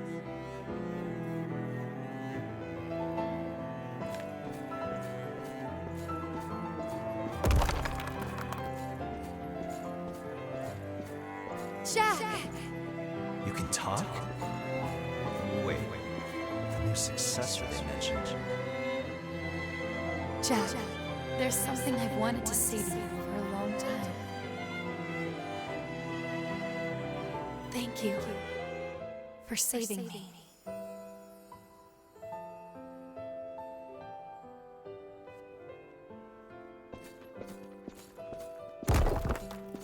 Okay, so that's the end of that. So the next award they gave out, let's see, where are we at? Best Family Game. So this ended up being kind of a Nintendo category this year, and it baffles me that some of these games weren't nominated in other categories. But Luigi's Mansion 3 ended up winning this one, which well deserved. I think Luigi's Mansion 3 was a fantastic game. Played the shit out of that. I did not 100% it though. Maybe I'll go back one day and 100% it. But yeah, Luigi's Mansion 3 won that category. Well deserved. Clap, clap, clap. Other things nominated, it was just Nintendo games all over the place. It was Link's Awakening remake, Super Smash Brothers, Ring Fit Adventure. There's another one that I don't remember off the top of my head, but that category really went for Nintendo this year, and it almost felt weird, like they were trying to give Nintendo some props, but they didn't know where to put them, so they just put them all in their own category. It was a little weird. I wasn't a huge fan of that. Normally there's like other stuff in that category. Like, why wasn't Crash Team Racing in that category? Like, I know that was in other categories, but well, speaking of other categories, the next award they gave away was Best Sports / Racing Game, and that went to Crash Team Racing Nitro Fueled. But yeah, there's just like, why was Ring Fit Adventure nominated for Best Family Game? Is that game have a lot of multiplayer, like family stuff going on in it? I'm baffled. Baffled, sis. Let's see. What was the next? Let's go back to the reveals category here. So Dungeons and Dragons came out and gave a trailer that was very cringy for a new Dungeons and Dragons game, Dungeons and Dragons Dark Alliance, which, if that rings any bells, you've probably played Baldur's Gate Dark Alliance way back on the PlayStation 2, or Baldur's Gate Dark Alliance 2, both of which are fucking awesome games. And they're like kind of that Diablo-esque top-down looter multiplayer thing. Like, those were very popular multiplayer games on the PlayStation 2. So this looks like it could be a revival of that series, and that is awesome, because those games are really good. So I'm looking forward to seeing some gameplay from that, because I'd like to see if they're going to keep it top-down isometric, or if they're going to throw in like a third-person camera or something like that. But I mean, it's cool that we're getting that back. We haven't had a good D&D game in fucking forever. There have been a handful, but none of them have been really as amazing as Baldur's Gate Dark Alliance and Dark Alliance 2. So I'm very happy that we're going back to that well, and kind of getting our dues here. Did I miss something? Oh, no, I didn't. Okay. I'm going to go back to the missile back here, because there's not one in front of the boss room like there usually is, but there is a shortcut back to one a little ways back.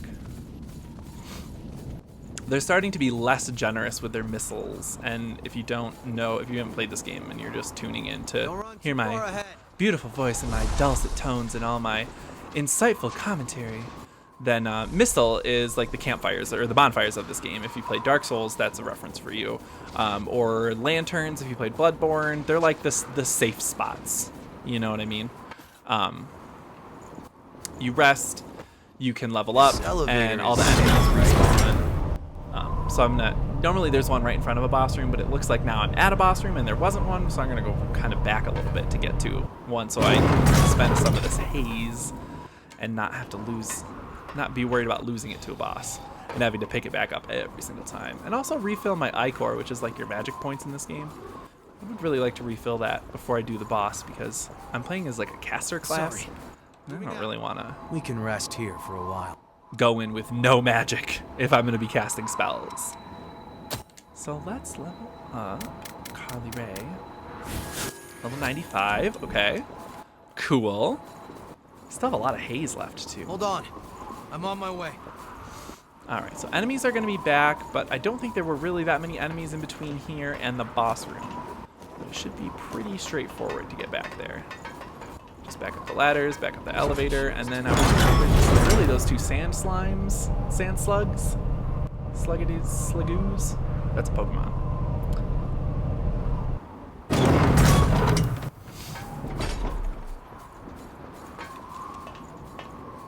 Boop, boop, boop, boop. Oh, there's those motherfuckers. Oh, those guys are the worst. They're basically like little stationary turrets. Oh. Bring it, Eddie. anytime. See if I can get a drain attack. Nope. I tried. I'm gonna run past these slugs though, because I'm not trying to live that fucking life. No ma'am, no ma'am. All right, let's go back to the Game Awards. What is the next thing to talk about? Oh, we got a release date trailer for Ori and the Will of the Wisps for the Xbox One. If you have never played Ori and the Blind Forest, it also was released on Nintendo Switch, but it is a Microsoft Studios game. So that was in that weird kind of nebulous partnership that Microsoft and Nintendo had, where they also released Cuphead and on the Nintendo Switch, as well as Ori and the Blind Forest. But it is a Metroidvania game with a very high skill ceiling. It's actually incredibly hard. I played through all of Ori and the Blind Forest, and my hands cramped up constantly. It's very surprisingly challenging, and surprisingly emotional for having little to no dialogue in that game at all between any of the characters other than your little wisp friend. Ooh, this looks like it's gonna be really intense. So I'm gonna okay, well, let me finish talking about Ori and the Will of the Wisp. It's a sequel. It's coming out on March 11th, and just like the first game, it's going straight to Game Pass as well. And if you haven't played Ori and the Blind Forest, definitely check that out. It's also on Xbox Game Pass, and if you have an Xbox and you got Game Pass, play it. If you got an Xbox and you don't got Game Pass, literally, what are you even doing with your life? It is the best deal in games, and I'm not even like a huge fucking Xbox person, but I play Xbox Game Pass stuff constantly because it is a great fucking deal. Okay, let's do this. And now my PlayStation's like about to take off. It's like when I get into really intense areas, my PlayStation like sounds like a fucking jet engine. Ooh.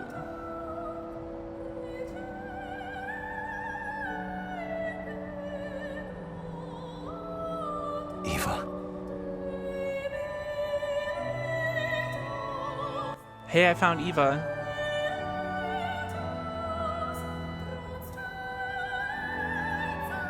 You don't have to fight anymore. I thought he turned her into a successor. Am I gonna have to fight? Don't worry. It's all gonna be okay. I'll take on the relics now.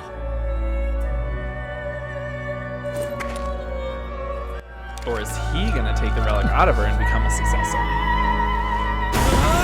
And then I have to fight him instead. Don't try to stop me. Hey, Auraflare, good to see ya, buddy. How's it? She's like, I'm a statue and I have a flower for an eyeball. Ew, I have a hand made out of diarrhea. Guaranteed getting sword and Nier. Yes! Both amazing games. Nier Automata is seriously, like, amazing. And I'm still having a lot of fun with Pokemon Shield. It's a great. I know there's a lot of controversy about Pokemon Sword and Shield, but I think that they're fantastic games. Successor of the Throat. I have diarrhea hands. Ooh. Oh no, little diarrhea hands grabbing me. Ooh, she's got grabby little hands, doesn't she? Oh my God, girl. Get the fuck out of here with your grabby ass hands. How very dare you? Yakumo revived me. Thank you. She's Gara. Oh my God, she really is Gara. Jesus. Can I hit her with my spirit bomb? Yeah. It was shit. Pew, pew, pew, pew, pew. That didn't do a whole lot either. She's got leak on me, which means that I'm losing I-Core anyway, which is magic. If you don't know, now you know, Revenant. Oh, what is she doing? I get scared when they do shit like that. Get him.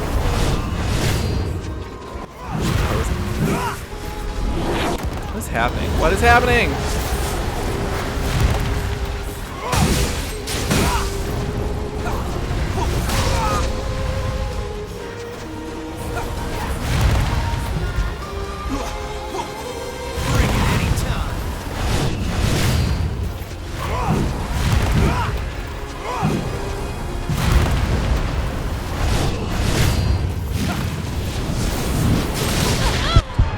hell?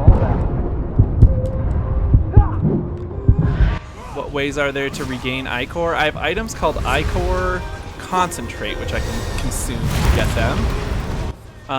There are also a couple attacks that have drain abilities or drain effects on them. Hey, heal up. Watch your regeneration. They are mostly back attacks on standard enemies have drain effects on them. And then I can activate a drain manually, but it takes forever to charge up. Let's see if I can get it off. Oh yeah, so see I got a little bit left. I got 6 left, but no, actually I got 7 back, but I have leak on, so Bring it anytime. you can at least throw a spell at her. Ouch. Ouch is right. Yes! That's the second boss in a row today that I beat first fucking try. I'm amazing.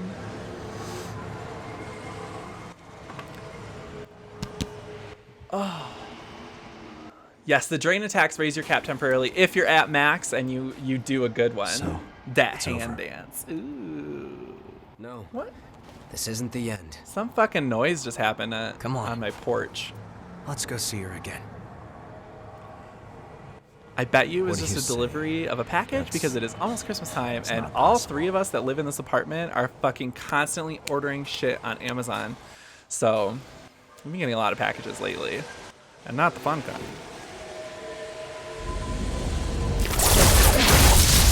Oh yeah, pierce me.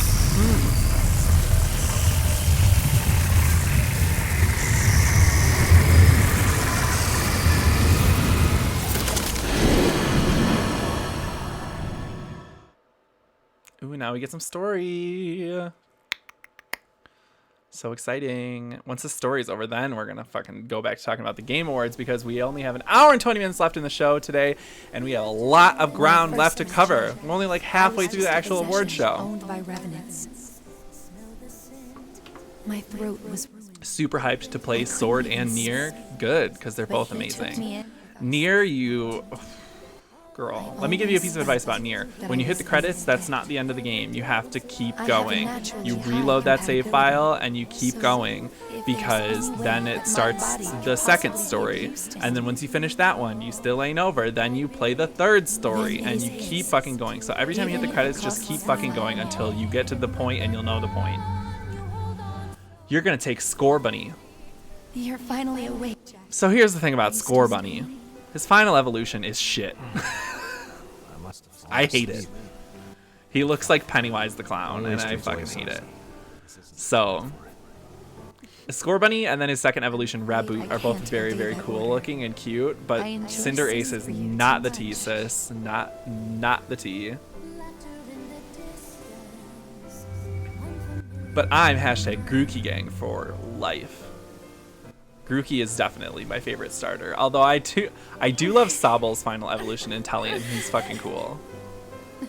Don't blame yourself. You like Cinderace? You were always so kind to me. Okay. Yeah, that's funny. Tell another one. I'm just kidding. I'm not gonna rag on anyone else's opinion for the Pokemon that they like. I personally think Cinderace is a huge disappointment of a design. But I understand that he has his fans, so I'm not gonna sit here and tell you that you're wrong. I respect your opinion. Now, if you told me you liked Emboar, we gonna have words. Just kidding. It's just depressed, then moves to edgy incel. No, he turns into a super spy and he shoots water bullets out of his finger guns. That's fucking dope, dude. Edgy incel. No, honey.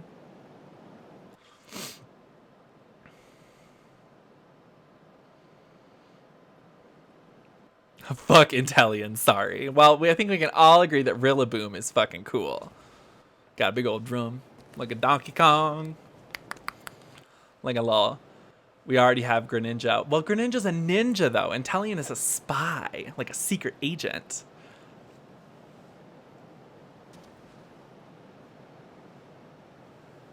I've put you through far too much.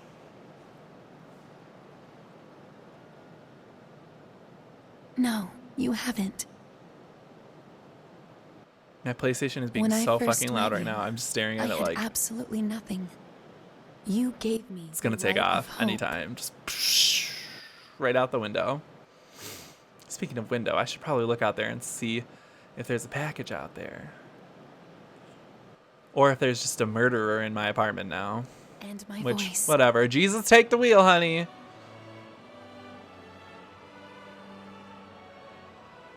Jesus, take the wheel. Take it from my hands. Look, Carrie Underwood, she got that Please, idea from don't me. be sad, Jack. From the moment I took on my role, I knew this. Can you believe I've only had one be cup of my coffee fate. today? What got announced at the But awards last night? Honey, wait until the was cutscene's still over. happy We gonna talk. because I was with you. Lots, lots, lots. Yeah. Me too.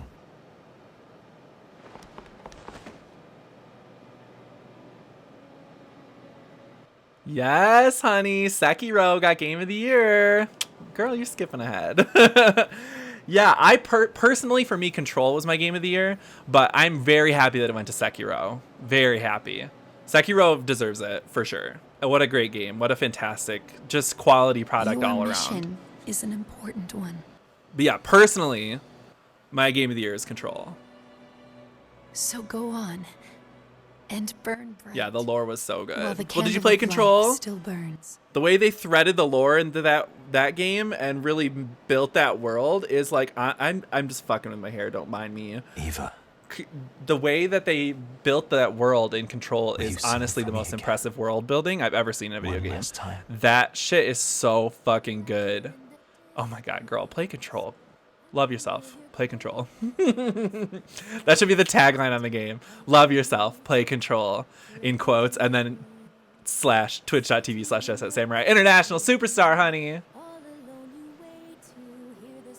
That whole thing is written on the box. All of it. With 15 exclamation points. It's really just the box art for the Game of the Year edition is just my quote. And then it says in the bottom right, like really small, Control.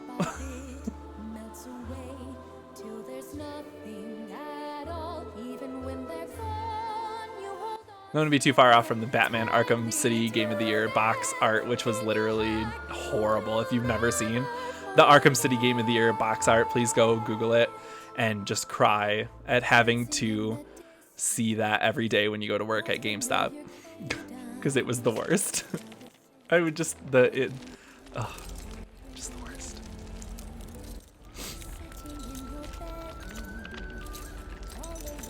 Thank you.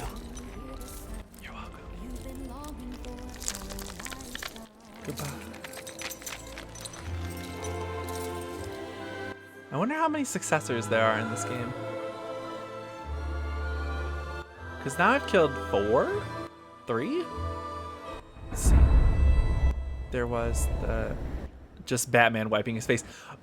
That's not even the worst part. It's all the fucking quotes and scores around it in red. That was like 9 out of 10, 9 out of 10. And it was just like there was no empty space on that cover art.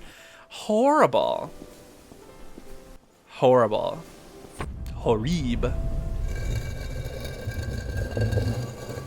4 total. Oh, maybe I don't. I did the dog lady. I did the jetpack boy. I did the cat girl. And then I just did this one, Rose Face. So that's 4.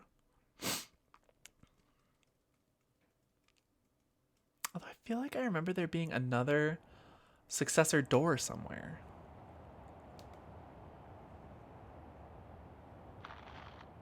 Run it by Khan. He knows. Oh yeah, good call. I could just ask him in the Discord, hey? I don't want this game to be over. I'm loving it. Right. I'm gonna go after Mito. Wait, how do you even know where he is? He's performed Sweet countless textures, experiments on the relics.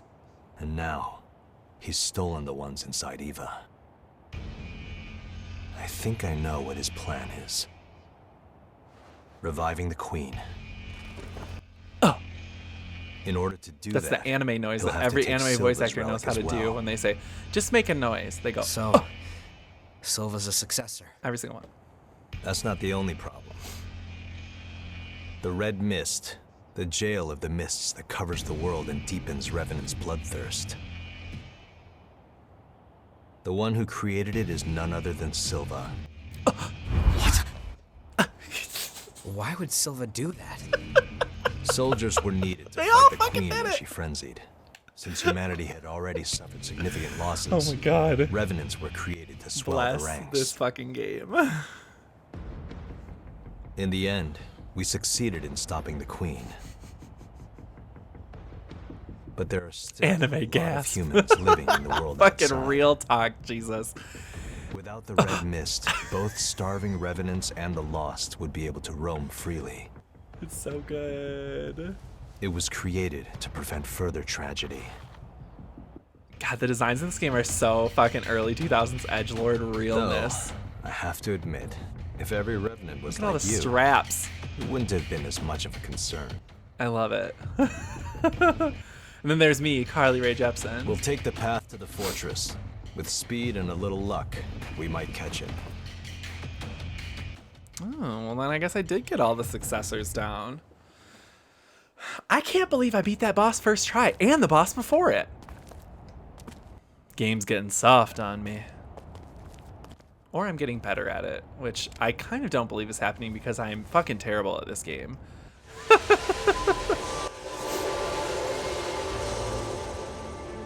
Oh, and don't I really forget, gaped that flower. those who carry a relic are always at risk of frenzy. Don't let your guard down, not even for a moment. 5 main games I want that are on my Christmas list are Dark Souls Trilogy, Sekiro, this, Nier, and Swords. And now I know I got 2 of them. Man, you're really gluttoning for punishment on this. You asked for 1, 2, 3, 4, 5 Souls-like games. Dark Souls Trilogy, that's 3. Sekiro, Code Vein. You have 5 Souls-likes on that list. You're gonna be kicking in the new year with a fucking crippling drug addiction. I don't know why I said drug addiction. It's the only thing that makes you feel anything anymore. After getting punished so hard by all of those games. And not in the fun way. The goal is to play all of them by the end of 2020. Oh, you can do that. You can do that. Plat. Oh, fuck. Well, good luck. Good luck getting the plat on fucking Dark Souls 2. What a bizarre game. I love Dark Souls 2 a lot, but it was made by a different team than the team that made Dark Souls 1 and 3 and Bloodborne and Sekiro. And it definitely shows. Like, the style is like completely different. I mean, like, not the gameplay style, because that's exactly the same. But like just the atmosphere, the ambiance, and just like everything else about the game is like completely different than Dark Souls 1 or 3. So it's just a really bizarre entry. Like they do some really strange things in Dark Souls 2. Not bad things, Which blood just veil do you want to strange upgrade? things. It's still a good game. It's just a really weird Dark Souls game. Yes. Yes. It is dumb. It's good though. It's still good. It's Make sure you one get of back the safe. it has a ton of bosses. Oh my god. There are so many bosses in Dark Souls 2. It's insane. So that part at least is really cool. Is Even Jack gonna when give me his blood code? So, you can make other people's power your own by taking on their blood codes. Give me your blood You'll code. need strength Yeah. for the battles ahead.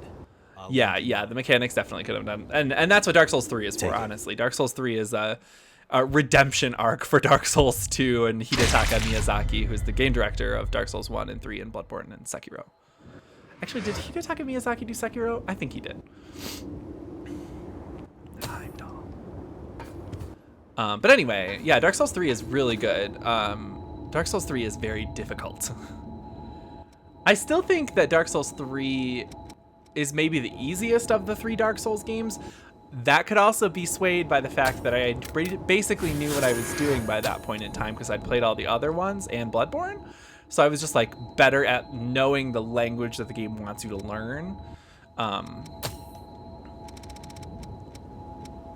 I definitely think that I beat Dark Souls 3 the quickest. I still to this day have not beat Dark Souls 1, which is a big gaming regret of mine. I do have the remaster though. I'm going to have to go back and play that on stream soon.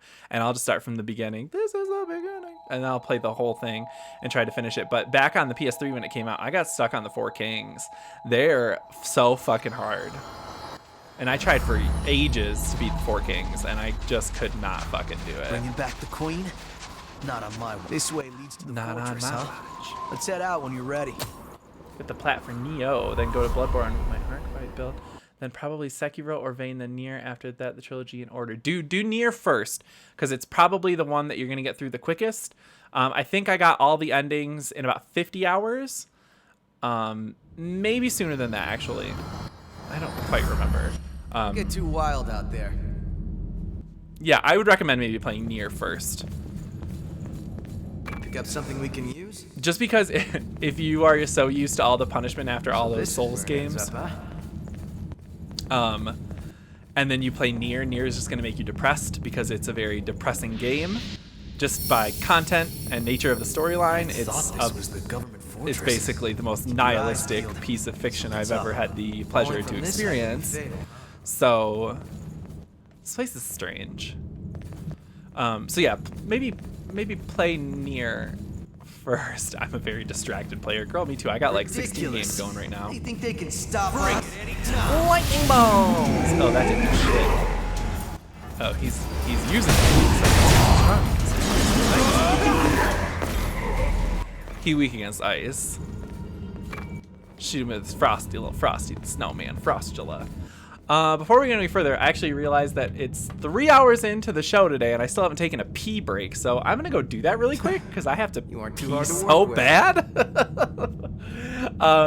So I'm gonna throw on a 90-second ad break. I'm gonna refill my beverages and take a pee, and I will be right back very shortly. Please don't go anywhere. I love you guys, and then we'll continue talking about the Game Awards. Stop distracting me, Aura Flare. I'm just kidding. I love you.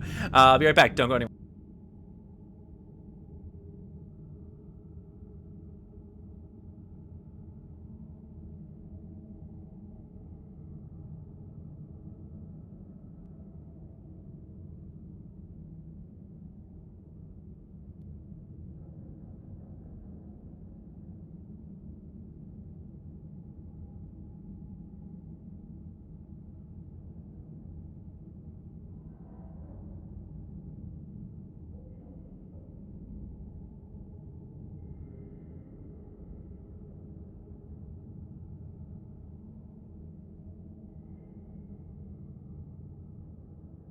Wait, you spooked or something?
Where? I'm still muted?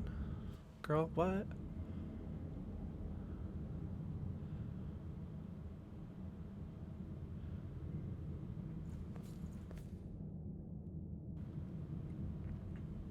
Am I still muted? Can y'all hear me? Hello?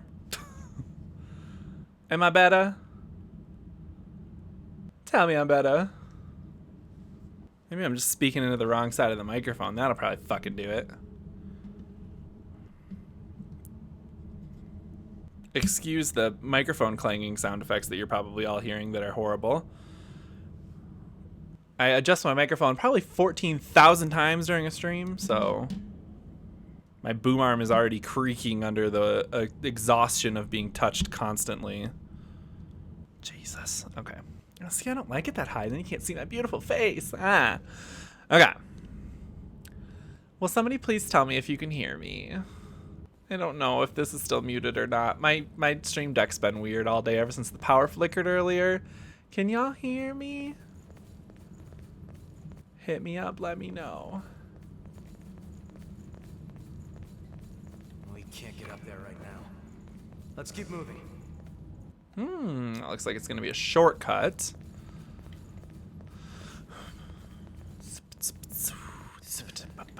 Lost are everywhere, huh?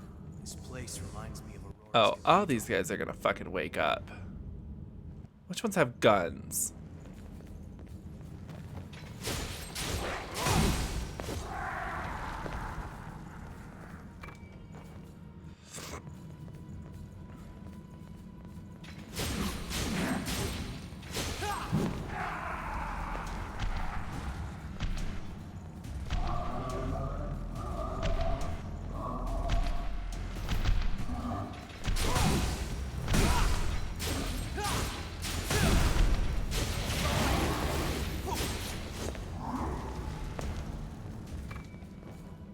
Well, that wasn't so bad. I thought that was going to be a lot harder.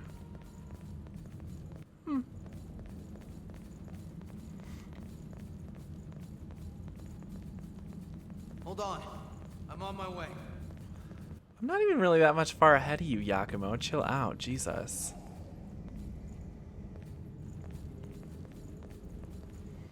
Alright, so we're going to continue. Can y'all hear me? Is my microphone still muted? I bet I could just turn up my volume and I would be able to know. Hello?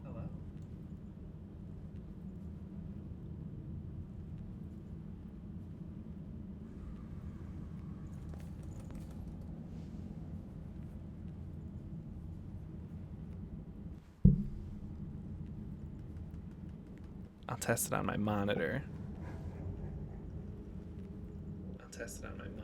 Oh, yeah. Fully hear me. Cool. Okay. Let's keep going talking about the Game Awards.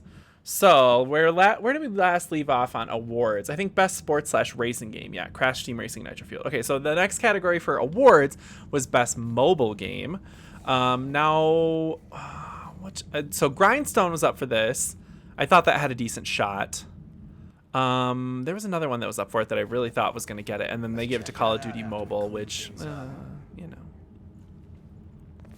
Call of Duty. They had to give Call of Duty something, because they didn't really give them a whole lot this year, honestly. Which is honestly kind of surprising, because of all the good things I heard about Call of Duty Modern Warfare. It's really surprising that they didn't give them more awards, or at least try to. I mean, they gave them Call of Duty Mobile, but they didn't give Modern Warfare really anything except for audio design. Which again, that's well deserved, but yeah, just surprising. They didn't even give him best action game, but you know what? That's because Devil May Cry 5 was a fucking amazing experience, and it deserved the action game of the year nomination and win that it got, so very rightfully so. Like I really shoved my shit in it, not in the fun way. What is this gonna do? Lower that ladder that was back there? Or lower that ladder right there. Okay. So yeah, Call of Duty Mobile got best, Call of Duty Mobile got best mobile game. That was that category. What was the next reveal we got? It was kind of a long reveal, but two guys that used to be in Arcane Studios, who are famous for making Prey, the reboot Prey, not the original Xbox 360 Portal Indigenous People one. That was very strange. The recent one, the space station kind of horror one. They made that one, Arcane Studios, and so two guys came out that used to be at Arcane Studios, and they revealed that they left and started their own studio called Wolfeye Studio, Wolfeye, and they announced their first game, which is a isometric RPG called Weird West, and it looks like a very occult kind of Wild West. Almost like the gameplay kind of looked like the original Fallout and Fallout 2 kind of style, but it's set in the Wild West and with some like weird culty stuff and like demons and supernatural things, which honestly looked kind of cool, and I was kind of into it. Oriflare, welcome back. What I was going to tell you earlier was that the big announcement that you missed me talking about, but that you've probably seen on the internet somewhere, is that Microsoft announced the next generation of Xbox consoles. It's called Microsoft Xbox Series X. It releases holiday 2020, and they revealed the design of the actual console and the controller, and then Microsoft, yes, the tower. And then Microsoft went ahead and put out a official press release giving some more information about it as well. The console can sit vertically or horizontally, obviously, because the vent is just on the top if it's a tower. So you can put it sideways as well if you're not digging the tower design. And then it's going to be fully backwards compatible with every generation of Xbox hardware and software. So you can put a fucking original Xbox game disc in the Xbox Series X and it will just play it. So 4 full generations of console software, original Xbox, Xbox 360, Xbox One, and Xbox Series X games will all run on the Series X console, which is fucking awesome. So I'm very excited, and now ball's in Sony's court. Make PS1 through PS4 games backwards compatible on the PS5, you fucking cowards. How do I have 2 of these and I didn't use them before? Yeah, balls in Sony's court. And honestly, I'm really anxious to see what they have to say about the PS5 now that Microsoft's come out of the gate first, fully swinging their big dick energy around. But I'm all in on the idea of the Series X. I think it looks dope as fuck. And they showed some in-engine stuff running. I know they're doing at least PS4, but yeah, they should do 1 through 3 as well. Yeah, girl, I want to be able to put in some of my PS2 games. I want to be able to stream PS2 games without having to get, jury rig a fucking setup for it. I want to be able to do it natively from something and just plug the HDMI into my capture card and do it like that, like I'm doing this. That's what I want to fucking do. Oh my god, oh my god, oh my god. Oh no, honey, this is no. Yakumo? Heal me up, buddy. I'm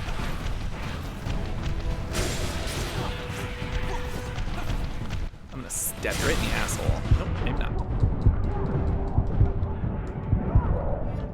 Pew, pew, pew, pew. Ooh. Okay, that's one. Okay. So let's continue on with talking about let's go back to reveals. The next thing that was revealed after Weird West. They're making a Magic the Gathering MMORPG called Magic Legends. Now, I used to be really into Magic the Gathering, so I'm actually really looking forward to this. Magic the Gathering, I still keep up with just through art and lore from the MTG subreddit, but I haven't actually bought any physical cards in fucking forever because that shit is fucking expensive, and that is a really expensive hobby to keep up with. So no, thank you, ma'am. Not trying to be about that fucking life. Which way did I come from? Oh, yeah, that way. Okay. So yeah, I think that a Magic the Gathering MMO could be really fucking dope. So I'm actually looking forward to that quite a bit. Did I pull this? Oh, it's open. I hadn't pulled that. Oh, yeah. The biggest money hole on the planet? Absolutely. 100%. It's so good. I love playing Magic the Gathering, but I don't like paying for Magic the Gathering. So I'm pretty pumped to see what this MMO is all about, especially since I'm such a lore whore, and lore and artwork is like all MMOs are. All right, are you ready, squad? And, well, I mean, that's not to discount MMOs at all. I love MMOs, but... Oh, Monster Hunter World, yes! I love that game. I just got Iceborne as a gift from my roommate, Ben, which you all know, and I'm excited to jump back in and give her a go. This is the wrong way. Yeah, I've heard nothing but good things about Iceborne as an expansion, and I'm really excited to play it now that I own it. Me and Mogwai got so into Monster Hunter World when it came out. We put like 200 hours into that game in like the first fucking week. Like, we were dedicated, honey. No harm in being prepared. Woo! Oh no. Oh no! Whew. Oh, and Master Guard of Honor. Good. I like that spell quite a bit. That's the ice spell that I've been using where I shoot the ice shards. Let's take it to Davis. This is the first map of the depths that I've gotten in quite a long time, and I'm a little worried that I've missed quite a bit. Because I feel like there should be one for each area of the game, and then I haven't found one since like a long fucking time ago. So I'm afraid that I've missed some depths maps. Depths maps. See how many times I can throw a fucking lisp into a sentence. Really hyped up in November and watched others play it, but when I finally got it, interest faded a lot. Oh, that's a shame. It's so much fun. It's a really great game to just sit down and fucking grind. Do boss battles over and over. Love it. Just grind them bosses, honey. Sorry. Moving out. Good shit. Okay, so next thing at the Game Awards after Magic Legends, they did a short little reveal trailer for a game called Path of the Warrior. It was it looked a lot like Streets of Rage, but in VR and first person. So you're just punching dudes in VR, just picking up items and fucking throwing them and shit. It looked really cool, actually. I'm a big fan of VR, so I think that one could be pretty interesting. Bugglaive as well as bow. Oh yeah, I'm a bow main in Monster Hunter World. I'm a big fan of the bow in that game, and Mogwai plays Hunting Horn. So the next award they gave out, let's see, blah, blah, blah, blah, blah, blah. Best multiplayer game. So there were a lot of really good games nominated for this category, but I think it was just always going to go to Apex Legends. There was no way that Apex was not going to get best multiplayer game. Like, absolutely not. Like, I'm not really a fan of it anymore, but I played it a lot when it came out, and that game did some really awesome things for the industry and for that genre of battle royale and first-person shooter in general, with movement, and the ping system was fucking awesome. So Apex did a lot of really cool things, and yeah, there was no way that that wasn't going to get best multiplayer game of the year. I think I hear something. Oh, of course. Jesus Christ, I hate these so much.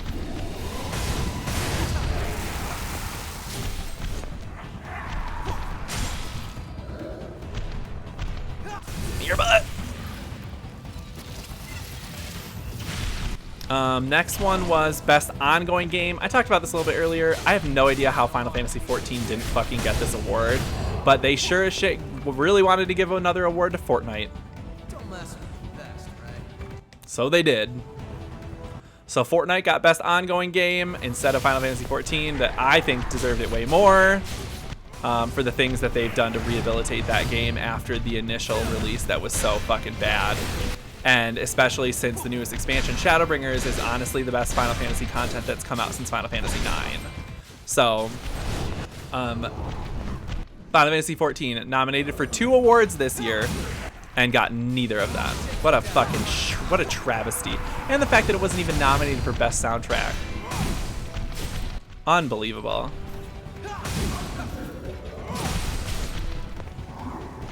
But, again, we gotta give as many awards to Fortnite as fucking possible.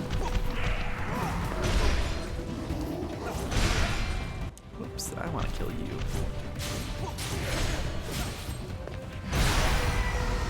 Oh, Yakumo, what's going on, buddy?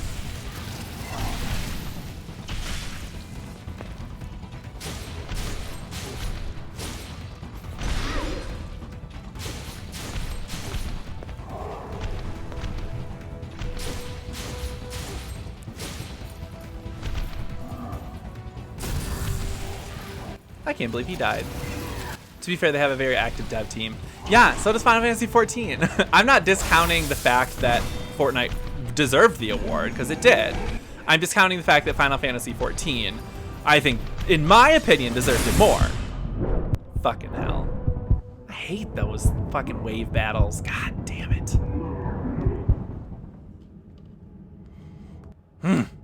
Okay, rant over. Next announcement. No, we'll go with award next. Best esports game of the year went to League of Legends.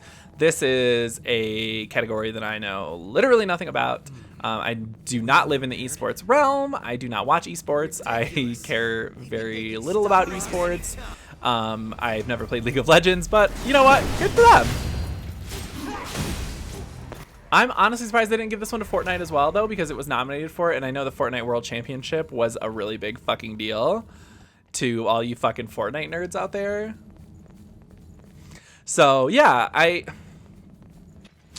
good job, League of Legends. Congratulations. I'm not gonna speak any more about that shit because I don't know enough about that world to say whether or not League of Legends deserved it or not. But congratulations to the team at League of Legends, to the team at Riot. I know they've also been facing quite a bit of controversy this year for their from some of their former employees who claim that they had a very toxic workplace, and that kind of rubs me the wrong way. I am a big proponent of employee rights and employee safety, and in fact, I've gotten fired from jobs for caring way more about the employees than I should have. But yeah, so yeah, well, I'm not going to speak anymore about this topic because I'm not an expert. So League of Legends, congratulations, yay, you won esports game of the year. Why isn't this triggering the fucking drain attack? There we go. All right, next category. Best VR/AR game of the year. This went to Beat Saber. There was literally no chance it was gonna go to fucking anything else. Beat Saber has become a fucking phenomenon. It's hit mainstream appeal. I went and saw a movie the other week and they showed a commercial for Beat Saber in front of the movie. And I was like, holy fuck, like we made it, VR gang. We fucking did it. Yeah. Yep, female employees getting paid less or some shit, and now they're taking like 10 mil out to compensate them or something like that. Well, the real fucked up thing is they're not compensating the former employees that raised the lawsuit in the first place.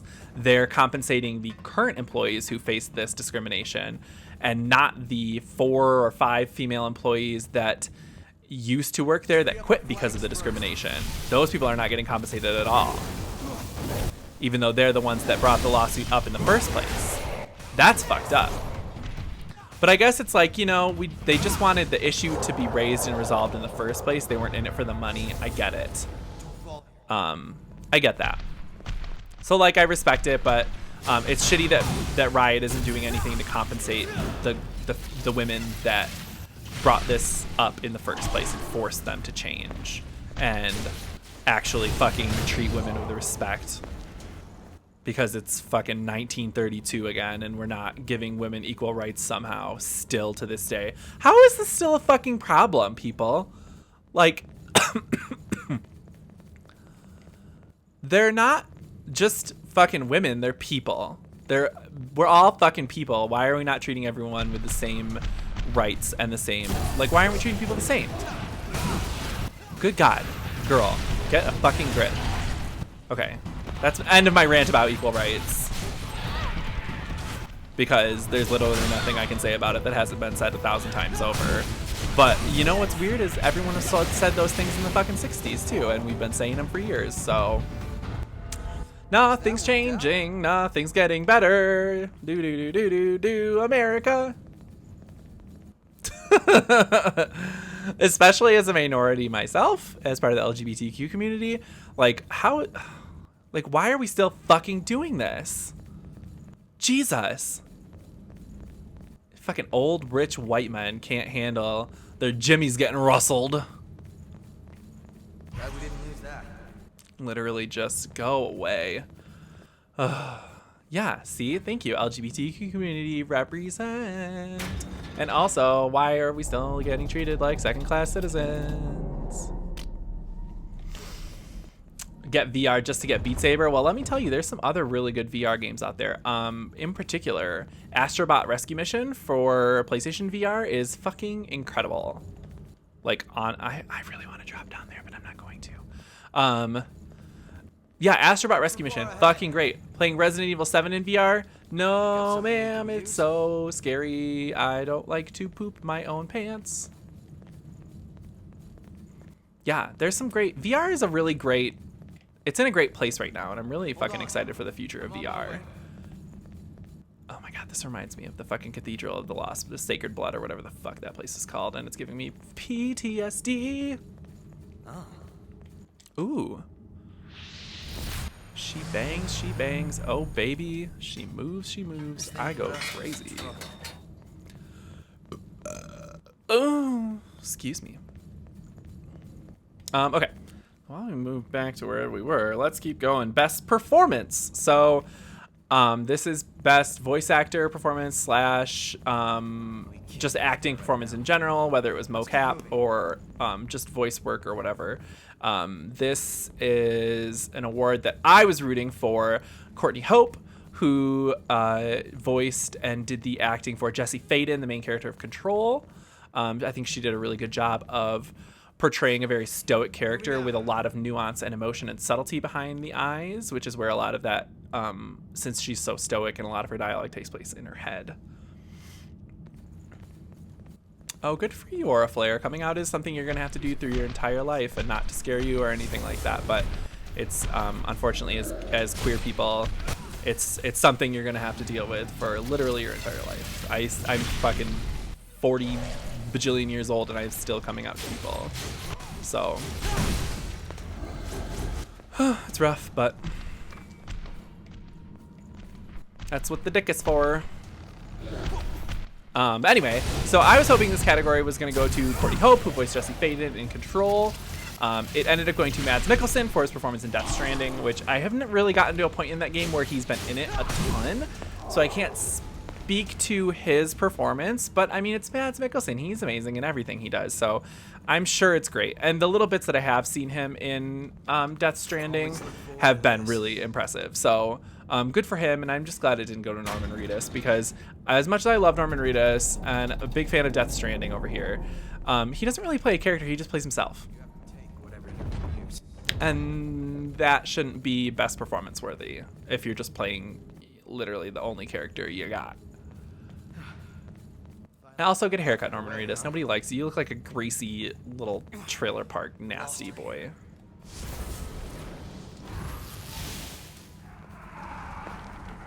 I'm just gonna zap all these dudes because I don't want them to come and gang finger blast me.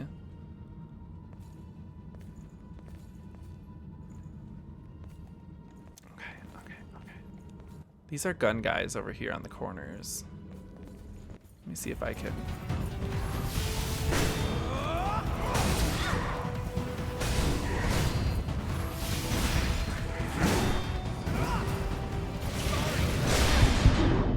Revive me, Yakumo. Thank you. Bloodstained key. I'm so fucking bad at this game. Jesus. Okay, so Mads Mikkelsen got the award for Best Performance. And then this is where they really quickly just announced the winner of the Fan Vote Contest, which is a new category that they're doing called like Voice of the People or Voice of the P-hole or something like that. It was just a fan vote category, but they didn't really specify what the fans were voting on. Like, I understand it was like fan vote for Game of the Year, but nothing really was in it that was also up for Game of the Year. So it was a very confusing category, but Fire Emblem Three Houses won that award, and that's awesome because somehow that game was only nominated for one fucking award this year at the Game Awards, and that was Best Strategy Game, which it won, but still, how was that game not nominated for Best Soundtrack or Best Game of the Year or Best RPG? Like, I don't understand. That was silly. But that's what happened there. We did a lot of awards. Let's go back down to announcements. Oh, Ghosts of Tsushima was, we finally got a very long, extended look at that game. Mostly cinematic trailer, but there was some gameplay that was shown as well. It is a beautiful game. Oh my gosh, it's so pretty. I don't understand how this is not a PS5 game. But maybe that's a little hint that they're gonna also release it on PS5, which I can't imagine that they won't at this late in the PS4 life cycle. But anywho, so the very long trailer for Ghost of Tsushima, I was honestly expecting a release date. I even turned to Mogwai and said if they don't give a release date at the end of this trailer, they're gonna have a lot to answer for, because this game was announced fucking 3 years ago and we still don't have a release date or even a window for it. And they went ahead and still didn't give us a release date. They gave us a release window, which was summer 2020. So at least we know a vague something. It's better than nothing, considering that the game was announced 3 fucking years ago, but it's still not good enough for me. I wanted a release date to be announced. I needed a release date to be announced, and we didn't get it. So, bummer. Aura flare. I didn't even see your other message. 5-1. But I definitely fuck a guy and be with one. Oh, honey, it's so good.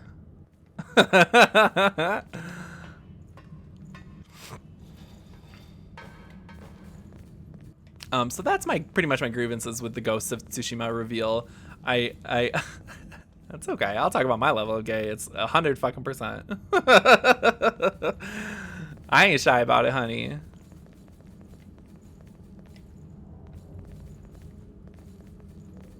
I keep wanting to fall down these, but I feel like those are rooms that were like ages ago, and I don't want to fucking go put myself back on the level like very super far, but I feel like it's going to. So I'm gonna fucking not.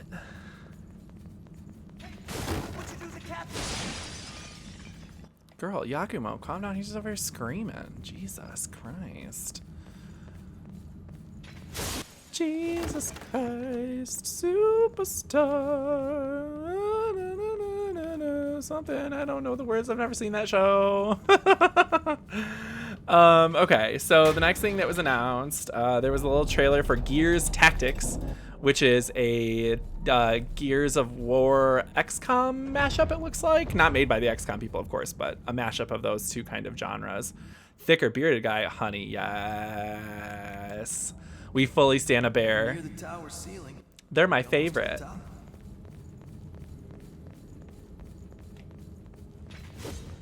Bears for days. We love a bear. Let's take them all down. Oh, there's a lot of dudes in this room. I normally like it when there's a lot of dudes in my room.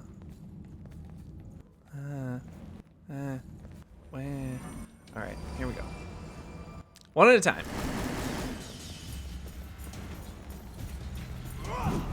How's this?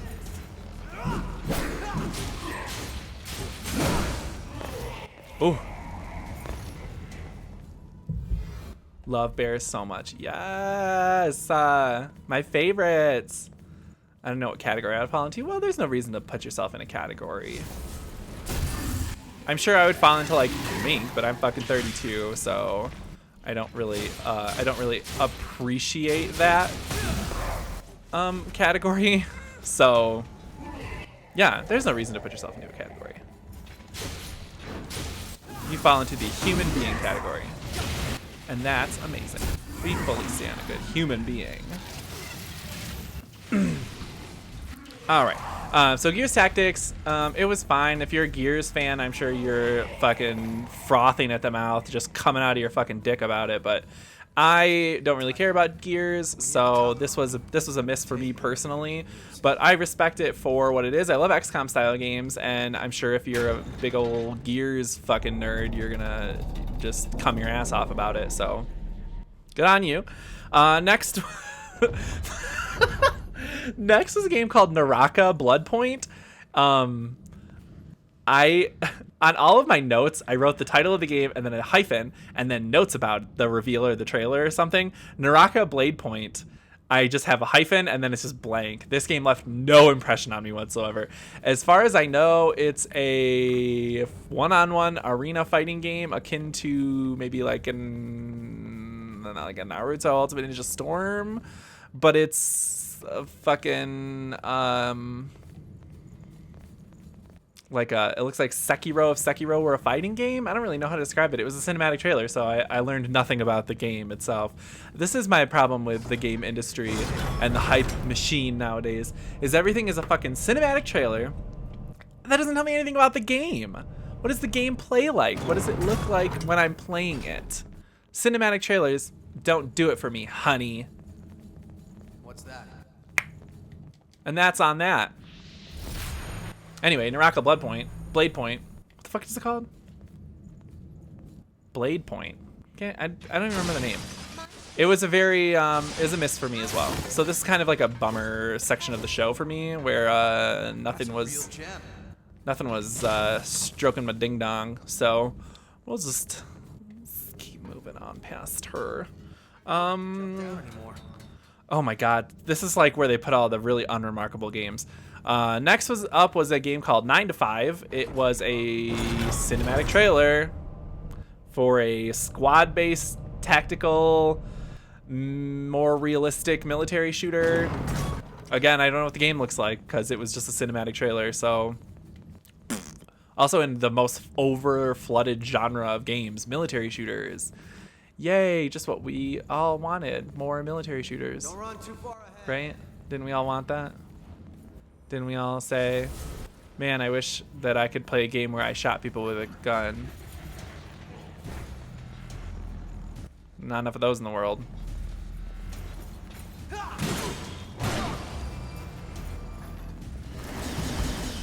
Ugh. Put your fucking shield up.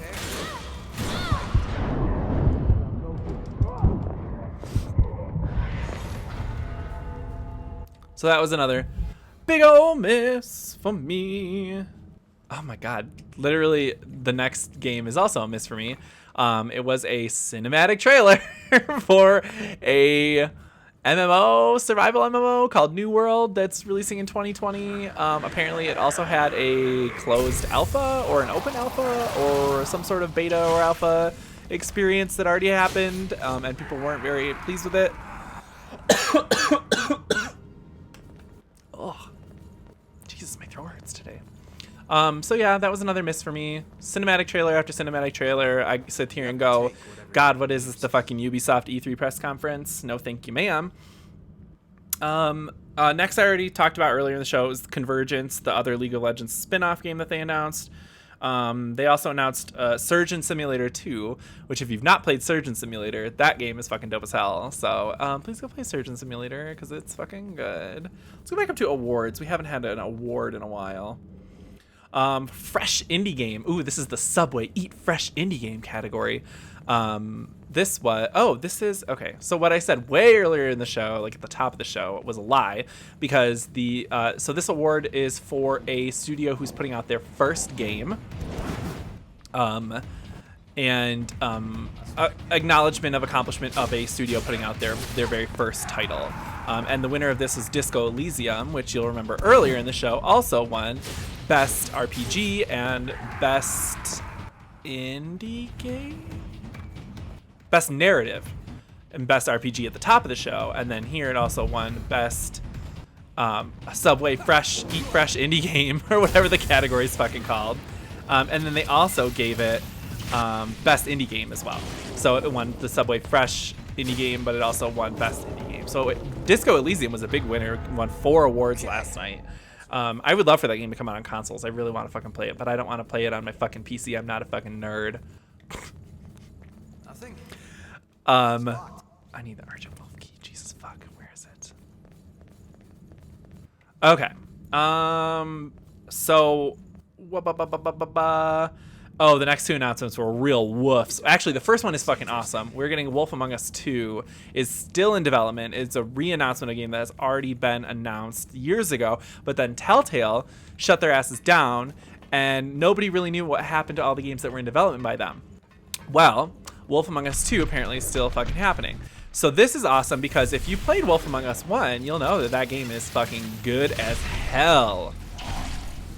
And when they originally announced that they were making a sequel, I was fucking over the moon. Me and Mogwai were both like so pumped. And then Telltale exploded. And we were like, well, I guess we're never getting Wolf Among Us 2. And then they re-announced it last night. Apparently some of the crew from the old Telltale studios are working on it.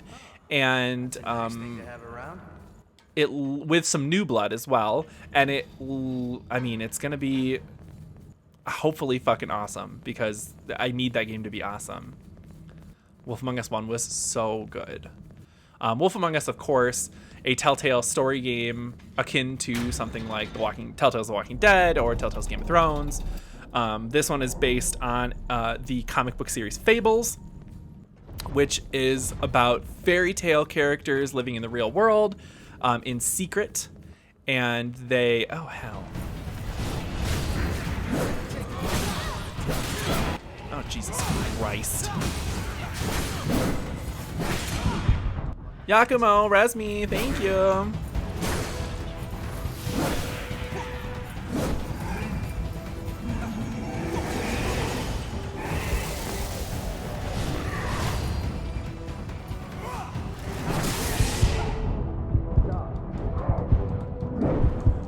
Yakumo, res me. Thank you. You're too slow! No! Oh, no! Hey. Okay? Yakumo, you fuck!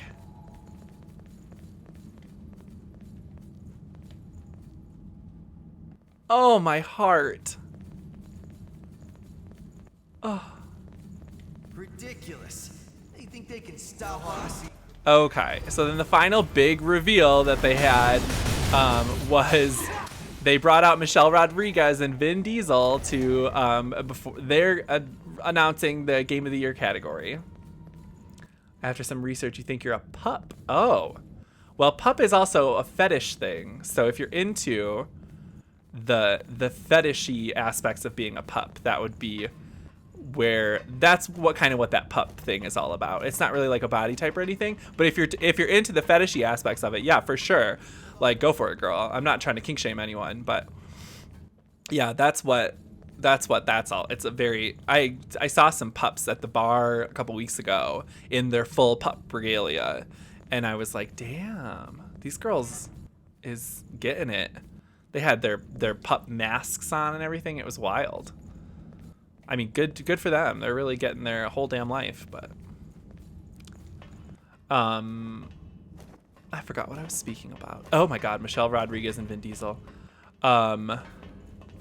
So they...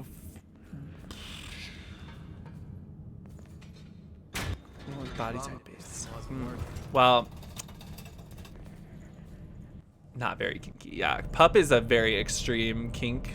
Well, for like I see it as very extreme kink. It's a very subservient thing. Like, you have to be really submissive and serving of your master kind of thing, and it's prevalent for sure. I'm not into it personally, but it's out there. So anywho, so Michelle Rodriguez and Vin Diesel, they came out and revealed a new Fast and Furious game called Fast and Furious Crossroads, and honey, it looks rough. It looks like a PS3 game or like a GTA 5 mod. It looks bad. It did not look good. So if you're excited for Fast and the Furious Crossroads, good for you, but honey, love yourself. You demonstrated your skills nicely. So that was the final big reveal of the night. I'm sure when it happened, I was like, they really thought they had their Keanu moment with this, where they were like, oh, Vin Diesel's here. Oh, don't you wanna? Oh my God. Girl, the fuck? Wow. Oh, you're up again. Anyway, a little bit of hair and a muscle, but a fairly young. So that if you're like very hairy, you would probably fall into an otter. That's skinny but hairy. There's also Twunk is like a twink with muscles, with a little bit of muscle, like a hunky twink. I don't know why I'm talking about fucking gay stereotypes here. You got me on this chain, Oriflare. No, it's fine. But yeah, so that's, I would say, to me, it sounds like if you're very hairy, you'd be an otter. If you're slightly hairy, you'd be a twunk. Or just a twink. I don't know. The labels are very nebulous and no one really defines them. They're just something that you encounter a lot in the gay community. So they don't really mean anything, so I wouldn't worry about it.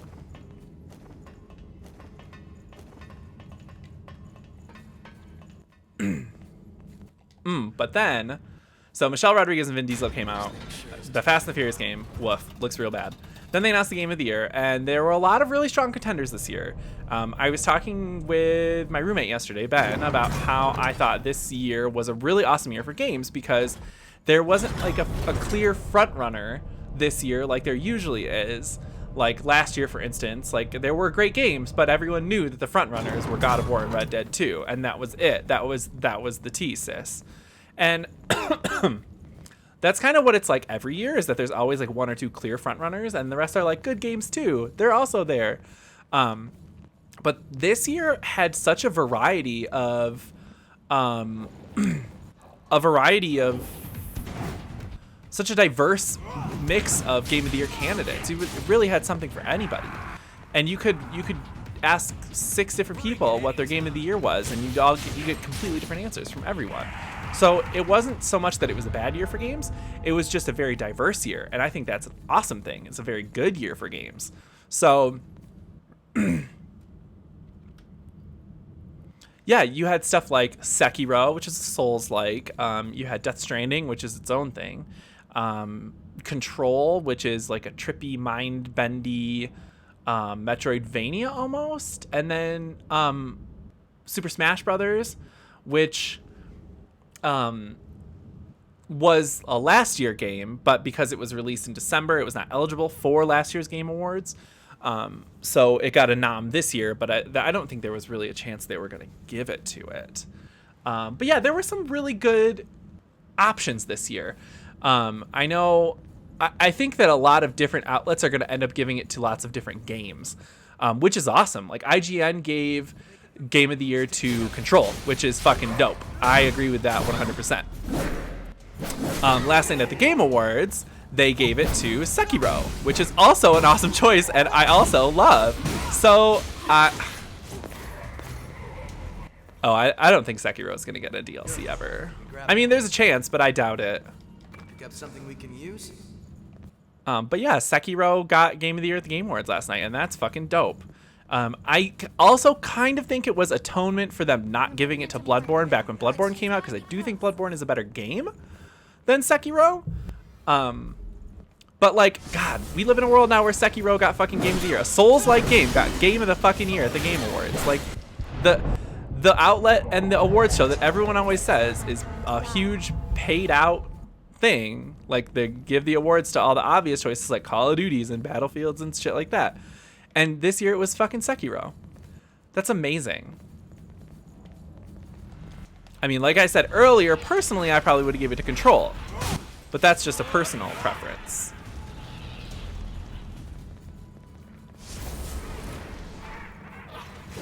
You think Game of the Year gave them a little pressure? I don't know. That's usually not how they do things.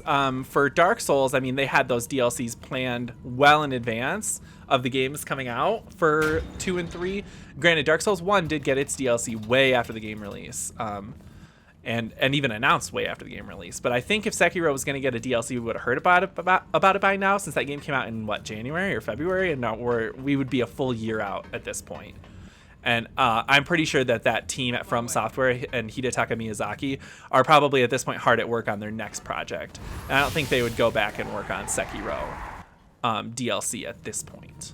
Personally, I don't think that they would. There is a chance, but just because we're so far out from the game's release at this point, if there was going to be a DLC, I'm sure we would have heard about it by now.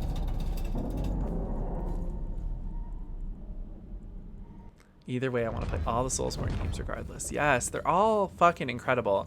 And I'm going to also recommend that you play a lot of the games that are in that genre as well. And you might find something that you like in there too. Like, I know a lot of them don't get the best reviews or the best critical reception, but like, especially, and I've talked about this a lot, but like The Surge is a Souls-like game. And I thought The Surge was fucking dope. I love that game. And I'm really excited to play the sequel at some point, because that just came out not that long ago. Oh, sushi tacos. But yeah, like Lords of the Fallen as well. Like, that was out on PS Plus a while ago. So if you've been keeping up with that kind of stuff, you should own that. Yeah, there's just a lot of really good games in that genre. Jedi Fallen Order, from what I've heard, falls into that genre as well, which is dope. That we got a mainstream fucking AAA Star Wars title that's a Souls-like game. Like, that fucking boggles my mind that the Souls games got this popular. I've been playing them since fucking Demon's Souls came out on the PS3. Nobody fucking bought that game except for me. I'm just kidding. A lot of people bought that game, and it's a great fucking game, and I hope that someday they get to remake it for the PS5. There's rumors that that's what Bluepoint is working on now. They did the Shadow of the Colossus remake for PS4, and that'd be fucking awesome if they did a Demon's Souls remake. Demon's Souls is incredible, and also incredibly hard. One of the bosses can just straight up de-level you permanently. He does a attack that rushes from all the way across to the other side of the arena, and he grabs you, so you can't block it, you can only dodge it. And he grabs you, and he lifts you up in the air. He takes away 3/4 of your health bar with a one hit, and he de-levels you. He takes levels away from you. That's fucking dope. That is baller as fuck.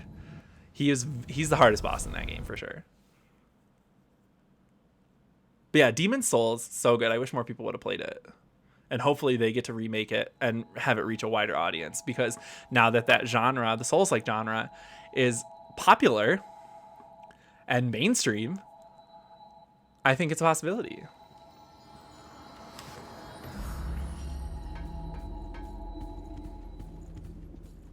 It's you, so don't be shy. Go on and take my blood code. Oh, she gave me her blood code. Dope.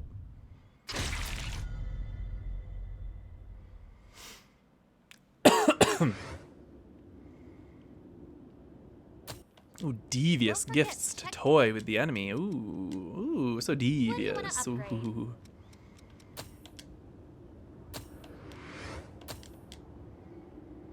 Queen Tungsten. Ooh. Which blood veil do you want to upgrade?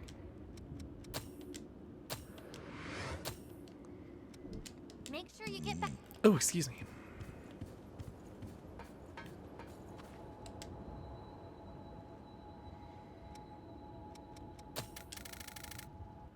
Level 107.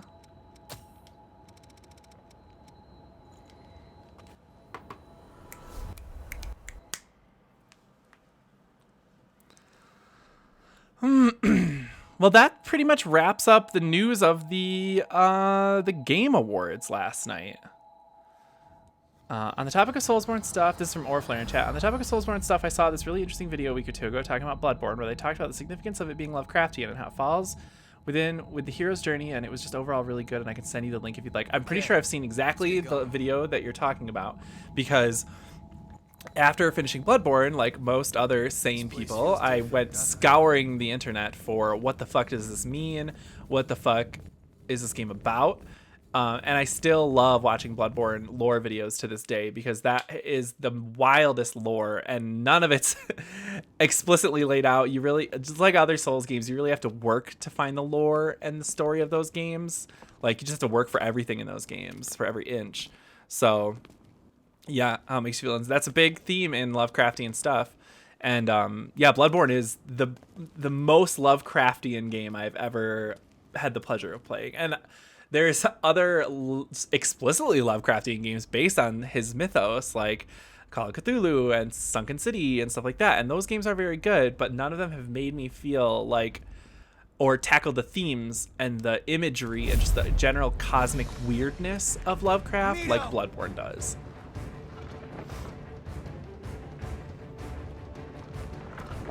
You know I'd love to to stay and treat you properly. But I'm afraid I'm What the fuck is this? He's got a fucking spaceship or something?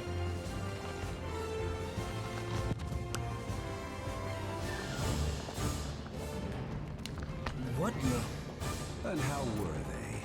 The humble hors d'oeuvres that I so generously prepared for you. Kind of want to read some Lovecraft. All of the lost It's a tough read. It's very dry. All of it's very, very, very, very dry. Hard to get through. He's very wordy. Main course has just arrived. But it's good stuff.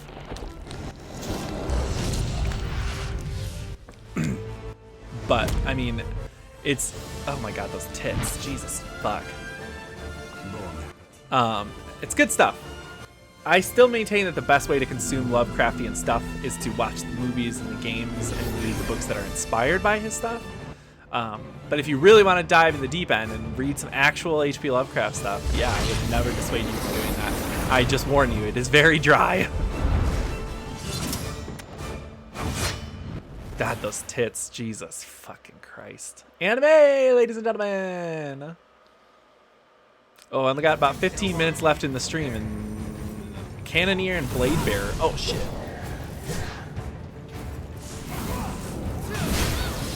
All right.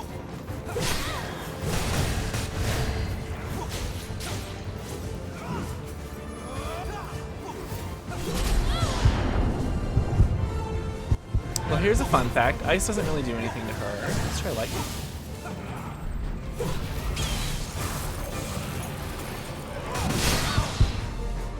Wow.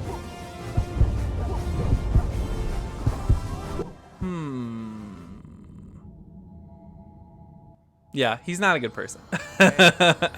Most authors of that time period and all that, he is not a good person. He is a racist. Ready for this? Yeah, I did hit that, right? That's fucked up.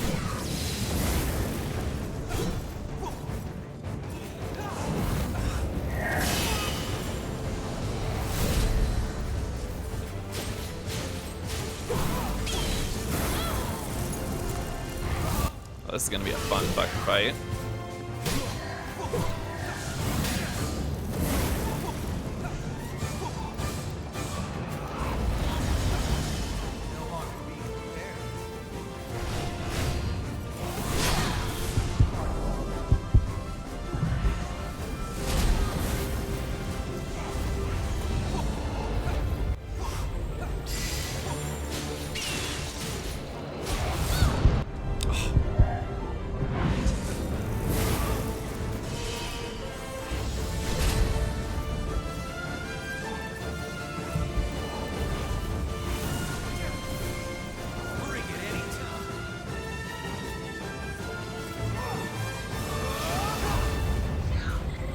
No, no, no, no, no, no, no, no, no!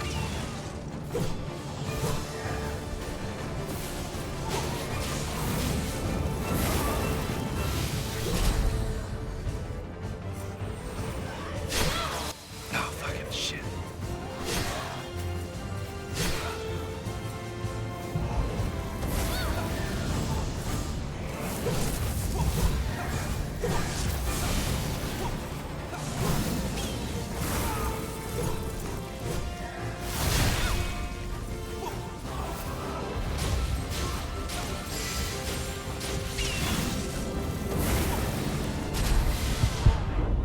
Oh.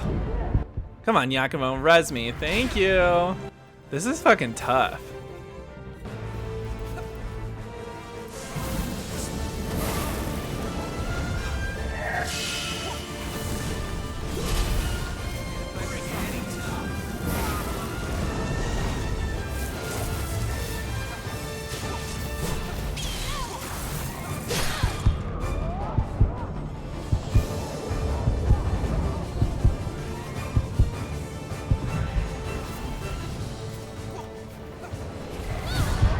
What the fuck?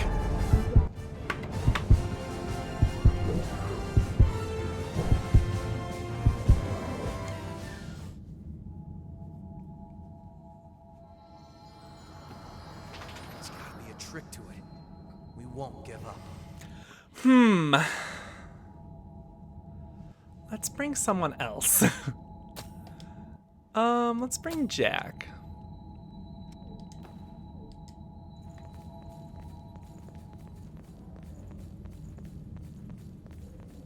Let's get to work.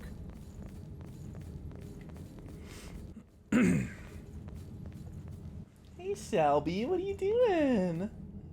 Hi Har. Oh babies. At last.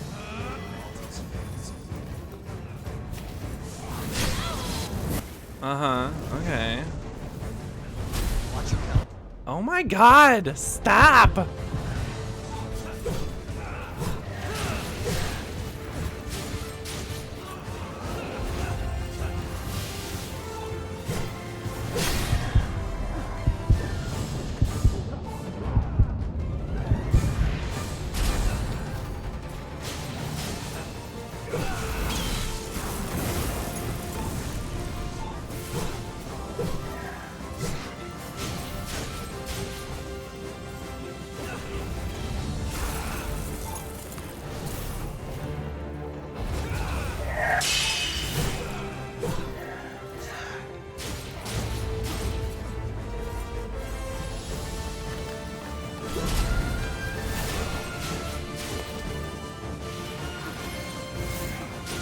No, I did not charge that for long enough.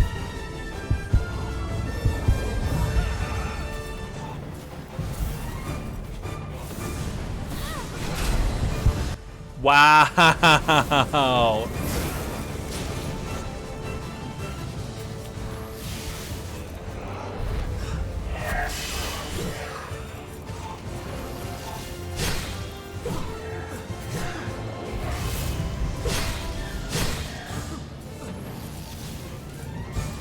Why aren't any of us hitting her?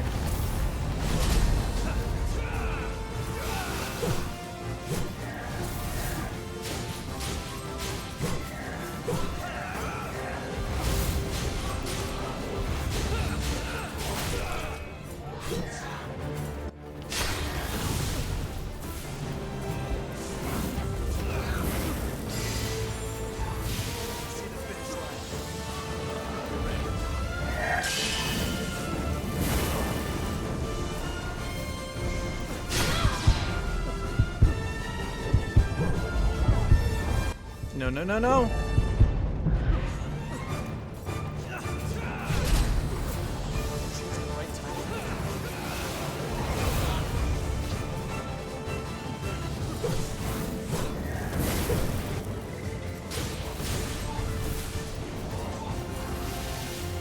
Oh, one down.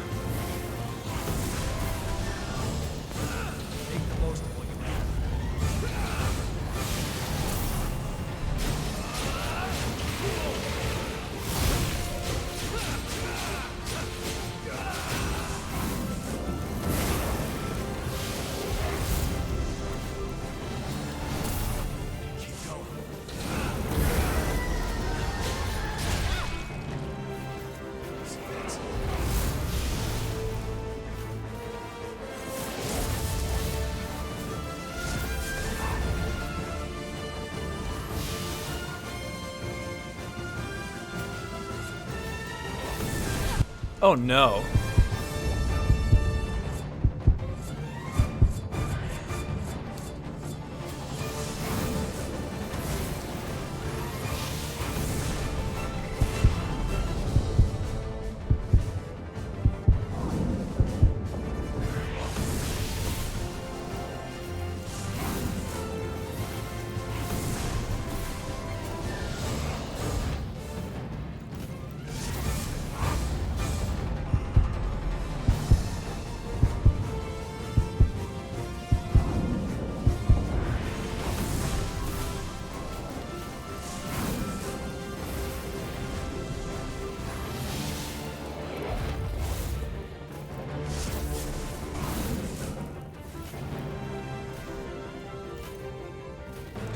Okay, this is gonna be a waiting game, but I'm gonna win this.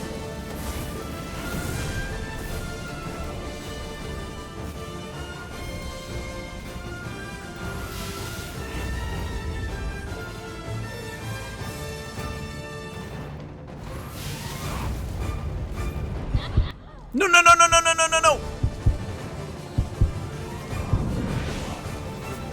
Oh, oh, oh, oh, oh, oh, oh! I won! Oh! Oh!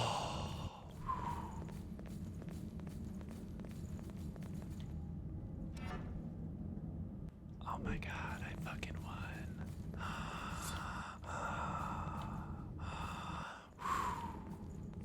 Okay.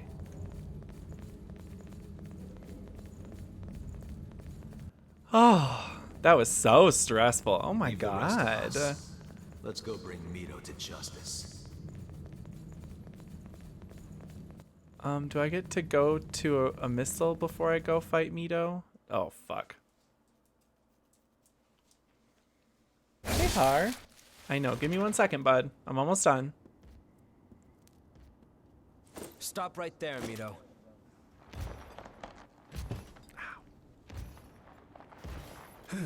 Your persistence is tiring.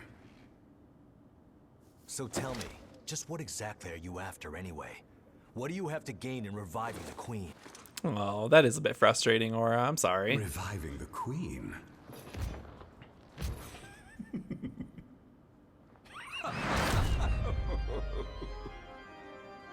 What's so damn funny?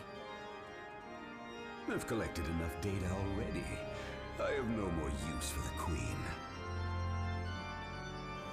Then why? Let me ask you something.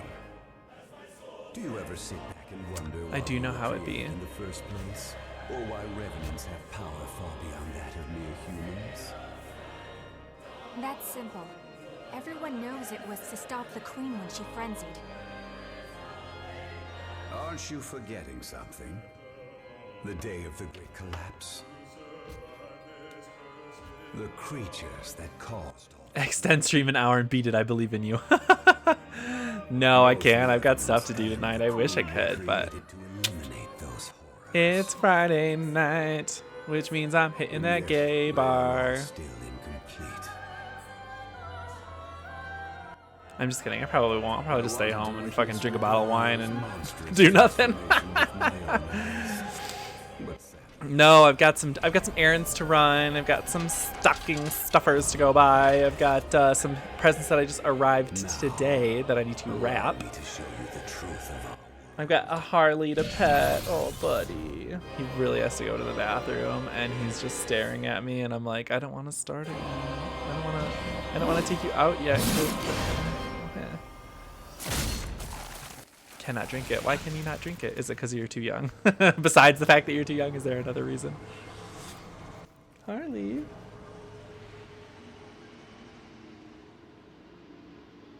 Ooh, he a bad dude.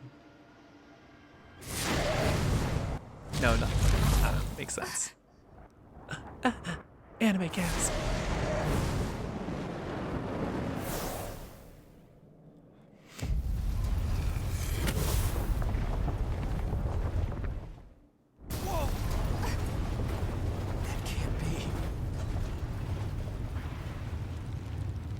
the cage is unlocked.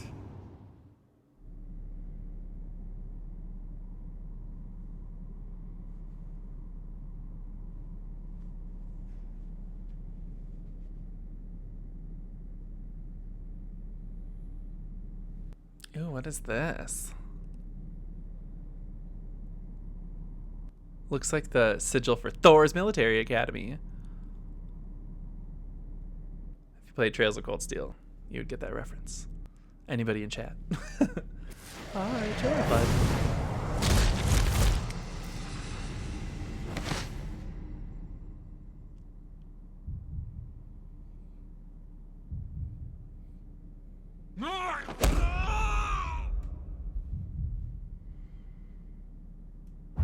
Stock my basin up with a variety of red wine when I'm older. Hell yeah. I'm more of a white wine man myself. But I do love a good red wine. Cabernet Sauvignon, Pinot Noir, love it.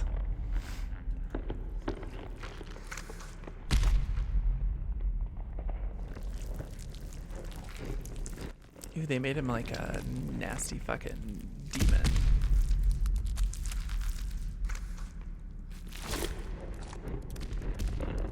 I know, Harley. Chill out, buddy. Give me just a minute.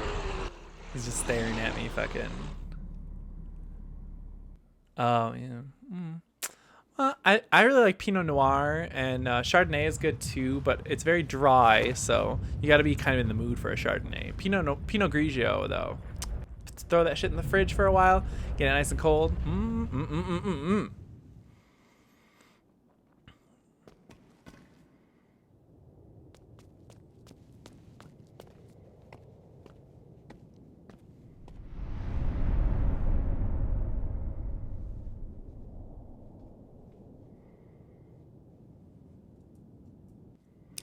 Oh, the red mist is coming down.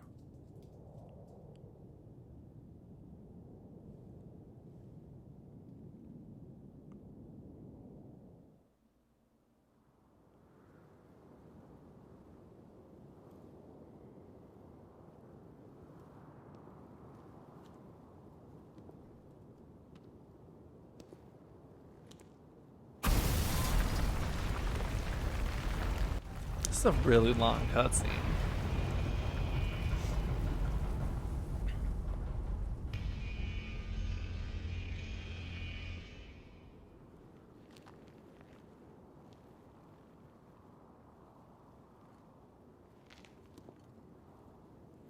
The red mist is fading? We can go out. We can leave. I'm gonna pause this cutscene. No, I'm not, because I can't. Oh, did I just skip it?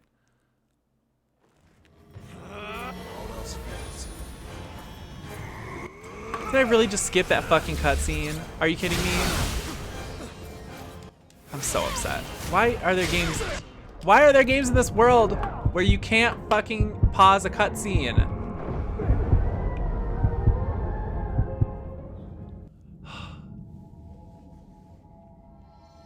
Why? All right, well, I gotta end today anyway, so this would be a good spot to end. What have I fucking done? I skip all the cutscenes, Jesus Christ. So, I'm gonna sign off for tonight. I have been JetSetSamurai, and you all have been lovely as always. Big thanks to everyone who popped in today. King Annihilate, Aura Flare, the usual people. Love you all very much. And it's Friday, so I'm off for the next 2 days from streaming, but I'll return on Monday, same time, same channel, 12 p.m. to 4 p.m. Mountain Standard Time, right here at twitch.tv/JetSetSamurai for some more Code Vein on Monday. Maybe we're going to beat it. I don't know how far I am from the end. Who fucking knows? So tune in for that, and then next Tuesday for Digimon Tuesdays, we're going to start Digimon World Next Order. So be around for that as well. And we will also be covering all the news that breaks over the weekend, which probably isn't going to be that much since we already had the Game Awards. But yeah, anyway, follow me on Twitter at JetSetSamurai and Insta at the same. And I will see you all on Monday. Bye, everyone.